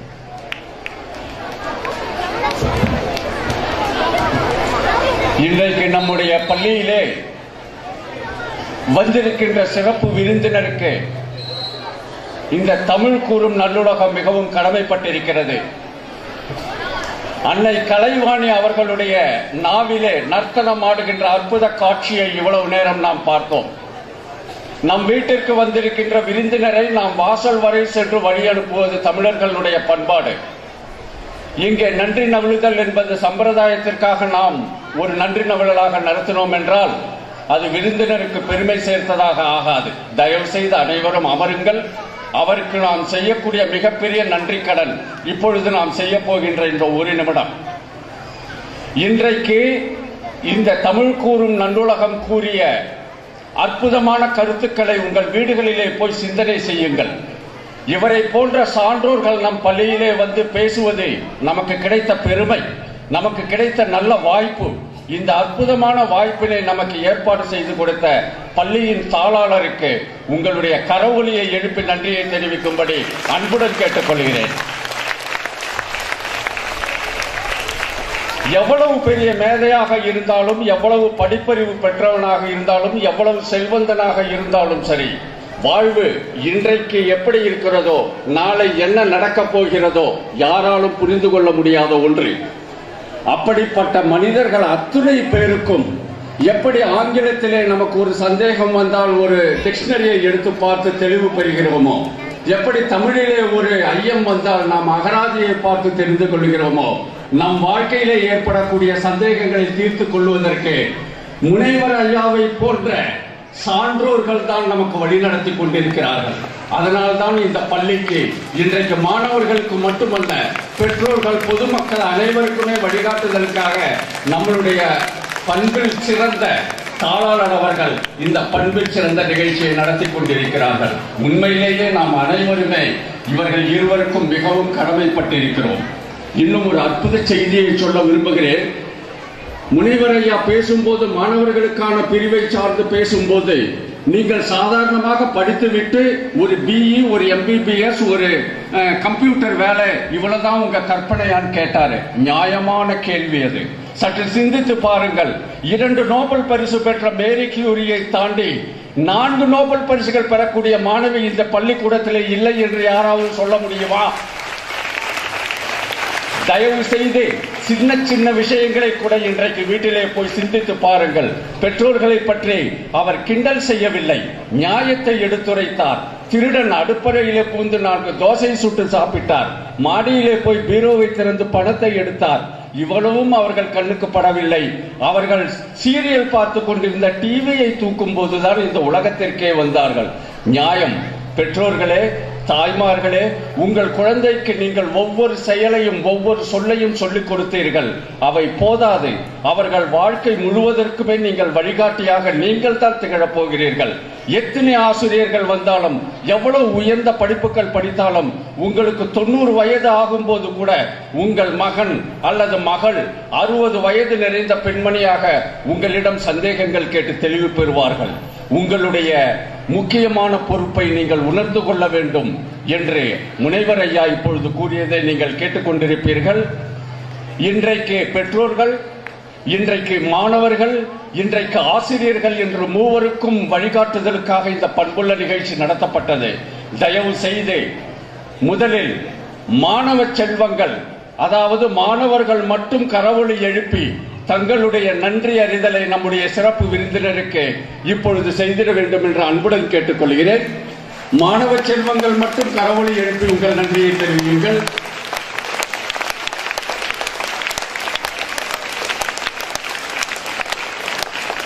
நன்றி. அடுத்து ஆசிரியர் பெருமக்கள், நீங்கள் மற்றவர்களுக்கு வழிகாட்டுகிறீர்கள். உங்களுக்கே வழிகாட்டக்கூடிய தந்தை பரமனுக்கே வழிகாட்டிய அந்த சுவாமிநாத சுவாமியை போல உங்களுக்கும் வழிகாட்டியாக, பேராசிரியராக, முனைவராக இங்கே எழுந்தருளி உண்மையும் உம்முடைய கடமையையும் நினைவூட்டிய இந்த அற்புத மனிதருக்கு ஆசிரியர் பெருமக்கள் மட்டும் கரவொலி எழுப்பி உங்கள் நன்றியை தெரிவிங்கள். பெற்றோர்களே, பொதுமக்களே, நீங்களும் கூட டிவியின் வாயிலாகத்தான் வெவ்வேறு வகையான சிறப்பு சொற்பொழிவுகளை முனைவர் ஐயாவை சந்தித்திருக்க முடியும். இன்றைக்கு நீங்கள் நேரிலேயே சந்தித்திருக்கிறீர்கள். பெற்றோர்கள் சார்பாக ஒரு கரவொலி எழுப்பி ஐயா அவர்களுக்கு உங்களுடைய நன்றி அறிதலை தெரிவித்துக் கொள்ளுங்கள். இவை அனைத்திற்கும் அப்பாற்பட்டு ஒரு முக்கிய செய்தியை சொல்லி என்னுடைய உரையை நிறைவு செய்கிறேன். பல நூற்றாண்டுகளுக்கு முன்னே இந்த தமிழ் தேசத்திலே தமிழ் அழிந்து வேறு மொழி வந்த போதே ஞான சம்பந்தம் என்கின்ற சீர்காழியில் பிறந்த ஞான பால் உண்ட அந்த பாலகன் தமிழிலே பெரும் புரட்சி செய்து இந்தியா முழுவதும் சுற்றுப்பயணம் செய்து இந்த தமிழை வளர்த்த வரலாறு உண்டு. அதே பெயர் தாங்கி இன்று நம்மிடையே நாம் வாழ்கின்ற காலத்திலேயே வாழ்ந்து இந்தியா மட்டுமல்ல அயல் நாடுகளிலும் சென்று தமிழின் பெருமையை வளர்த்துக் கொண்டிருக்கின்ற நம்முடைய முனைவர் ஐயா அவர்களுக்கு இங்கே குழுமி இருக்கிற அத்துணை பேரும் கரவொலி எழுப்பி உங்கள் நன்றியறிதலையும் மகிழ்ச்சியையும் தெரிவித்துக் கொள்ளுங்கள். என் வாழ்நாளில் நான் எவ்வளவோ மேடைகளிலே பேசியிருக்கிறேன், எவ்வளவோ வாய்ப்புகள் எனக்கு கொடுக்கப்பட்டிருக்கின்றன. இருப்பினும் கூட ஐயா அவர்கள் ஒரு வார்த்தை சொன்னார்கள். முதலில் 8ஆம் வகுப்பு படிக்கும் போது மேடையிலே ஏறி திக்கி திணறி பேசி அன்று இரவு உறக்கம் வராமல் கண்ணீர் விட்ட கதையை சொன்னார்கள். அதே போல அமெரிக்காவில் மிக பிரபலமான மில்லேனியம் ஆண்டு சிறப்பு சொற்பொழிவாற்று பெருமகிழ்ச்சி எழுந்த அன்று இரவு ஆனந்த கண்ணீர் வடித்தது சொன்னார்கள். இந்த பள்ளியில் நீங்கள் இன்றைக்கு எழுந்தருளி ஆற்றிய உரை அற்புதமான உரை. நீங்கள் மில்லேனியம் கூட்டத்தில் பேசியதை விடவும் பொருள் நிறைந்த, அர்த்தம் நிறைந்த, வாழ்க்கைக்கு வழிகாட்டுதல் நிறைந்த ஒரு உன்னதமான பேச்சு இன்றைக்கு நீங்கள் எங்களுக்கு கொடுத்தீர்கள். இந்த தமிழ் இந்த உலகத்தில் வாழும் வரை உங்களையும் உங்களுடைய வழிகாட்டுதலையும் நாங்கள் என்றைக்குமே மறக்க மாட்டோம் என்று கூறி அனைவரின் சார்பாகவும் முனைவரின் திருப்பாதங்களுக்கு நம்முடைய நன்றி அறிதலை சமர்ப்பித்து விடை பெறுகிறேன். நன்றி, வணக்கம்.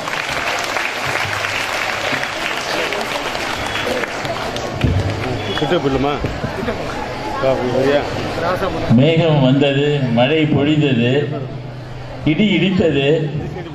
விடவனதற்கு நன்றி சொல்ல வேண்டும். அந்த நன்றி ஒரு முகத்தான் நம்முடைய தாளாளர் அவர்கள் மலர்கொத்தினை வழங்கி நினைவு பரிசையும் நம்முடைய முனைவர் ஐயா அவர்களுக்கு வழங்குமாறு அன்போடு கேட்டுக்கொள்கின்றேன்.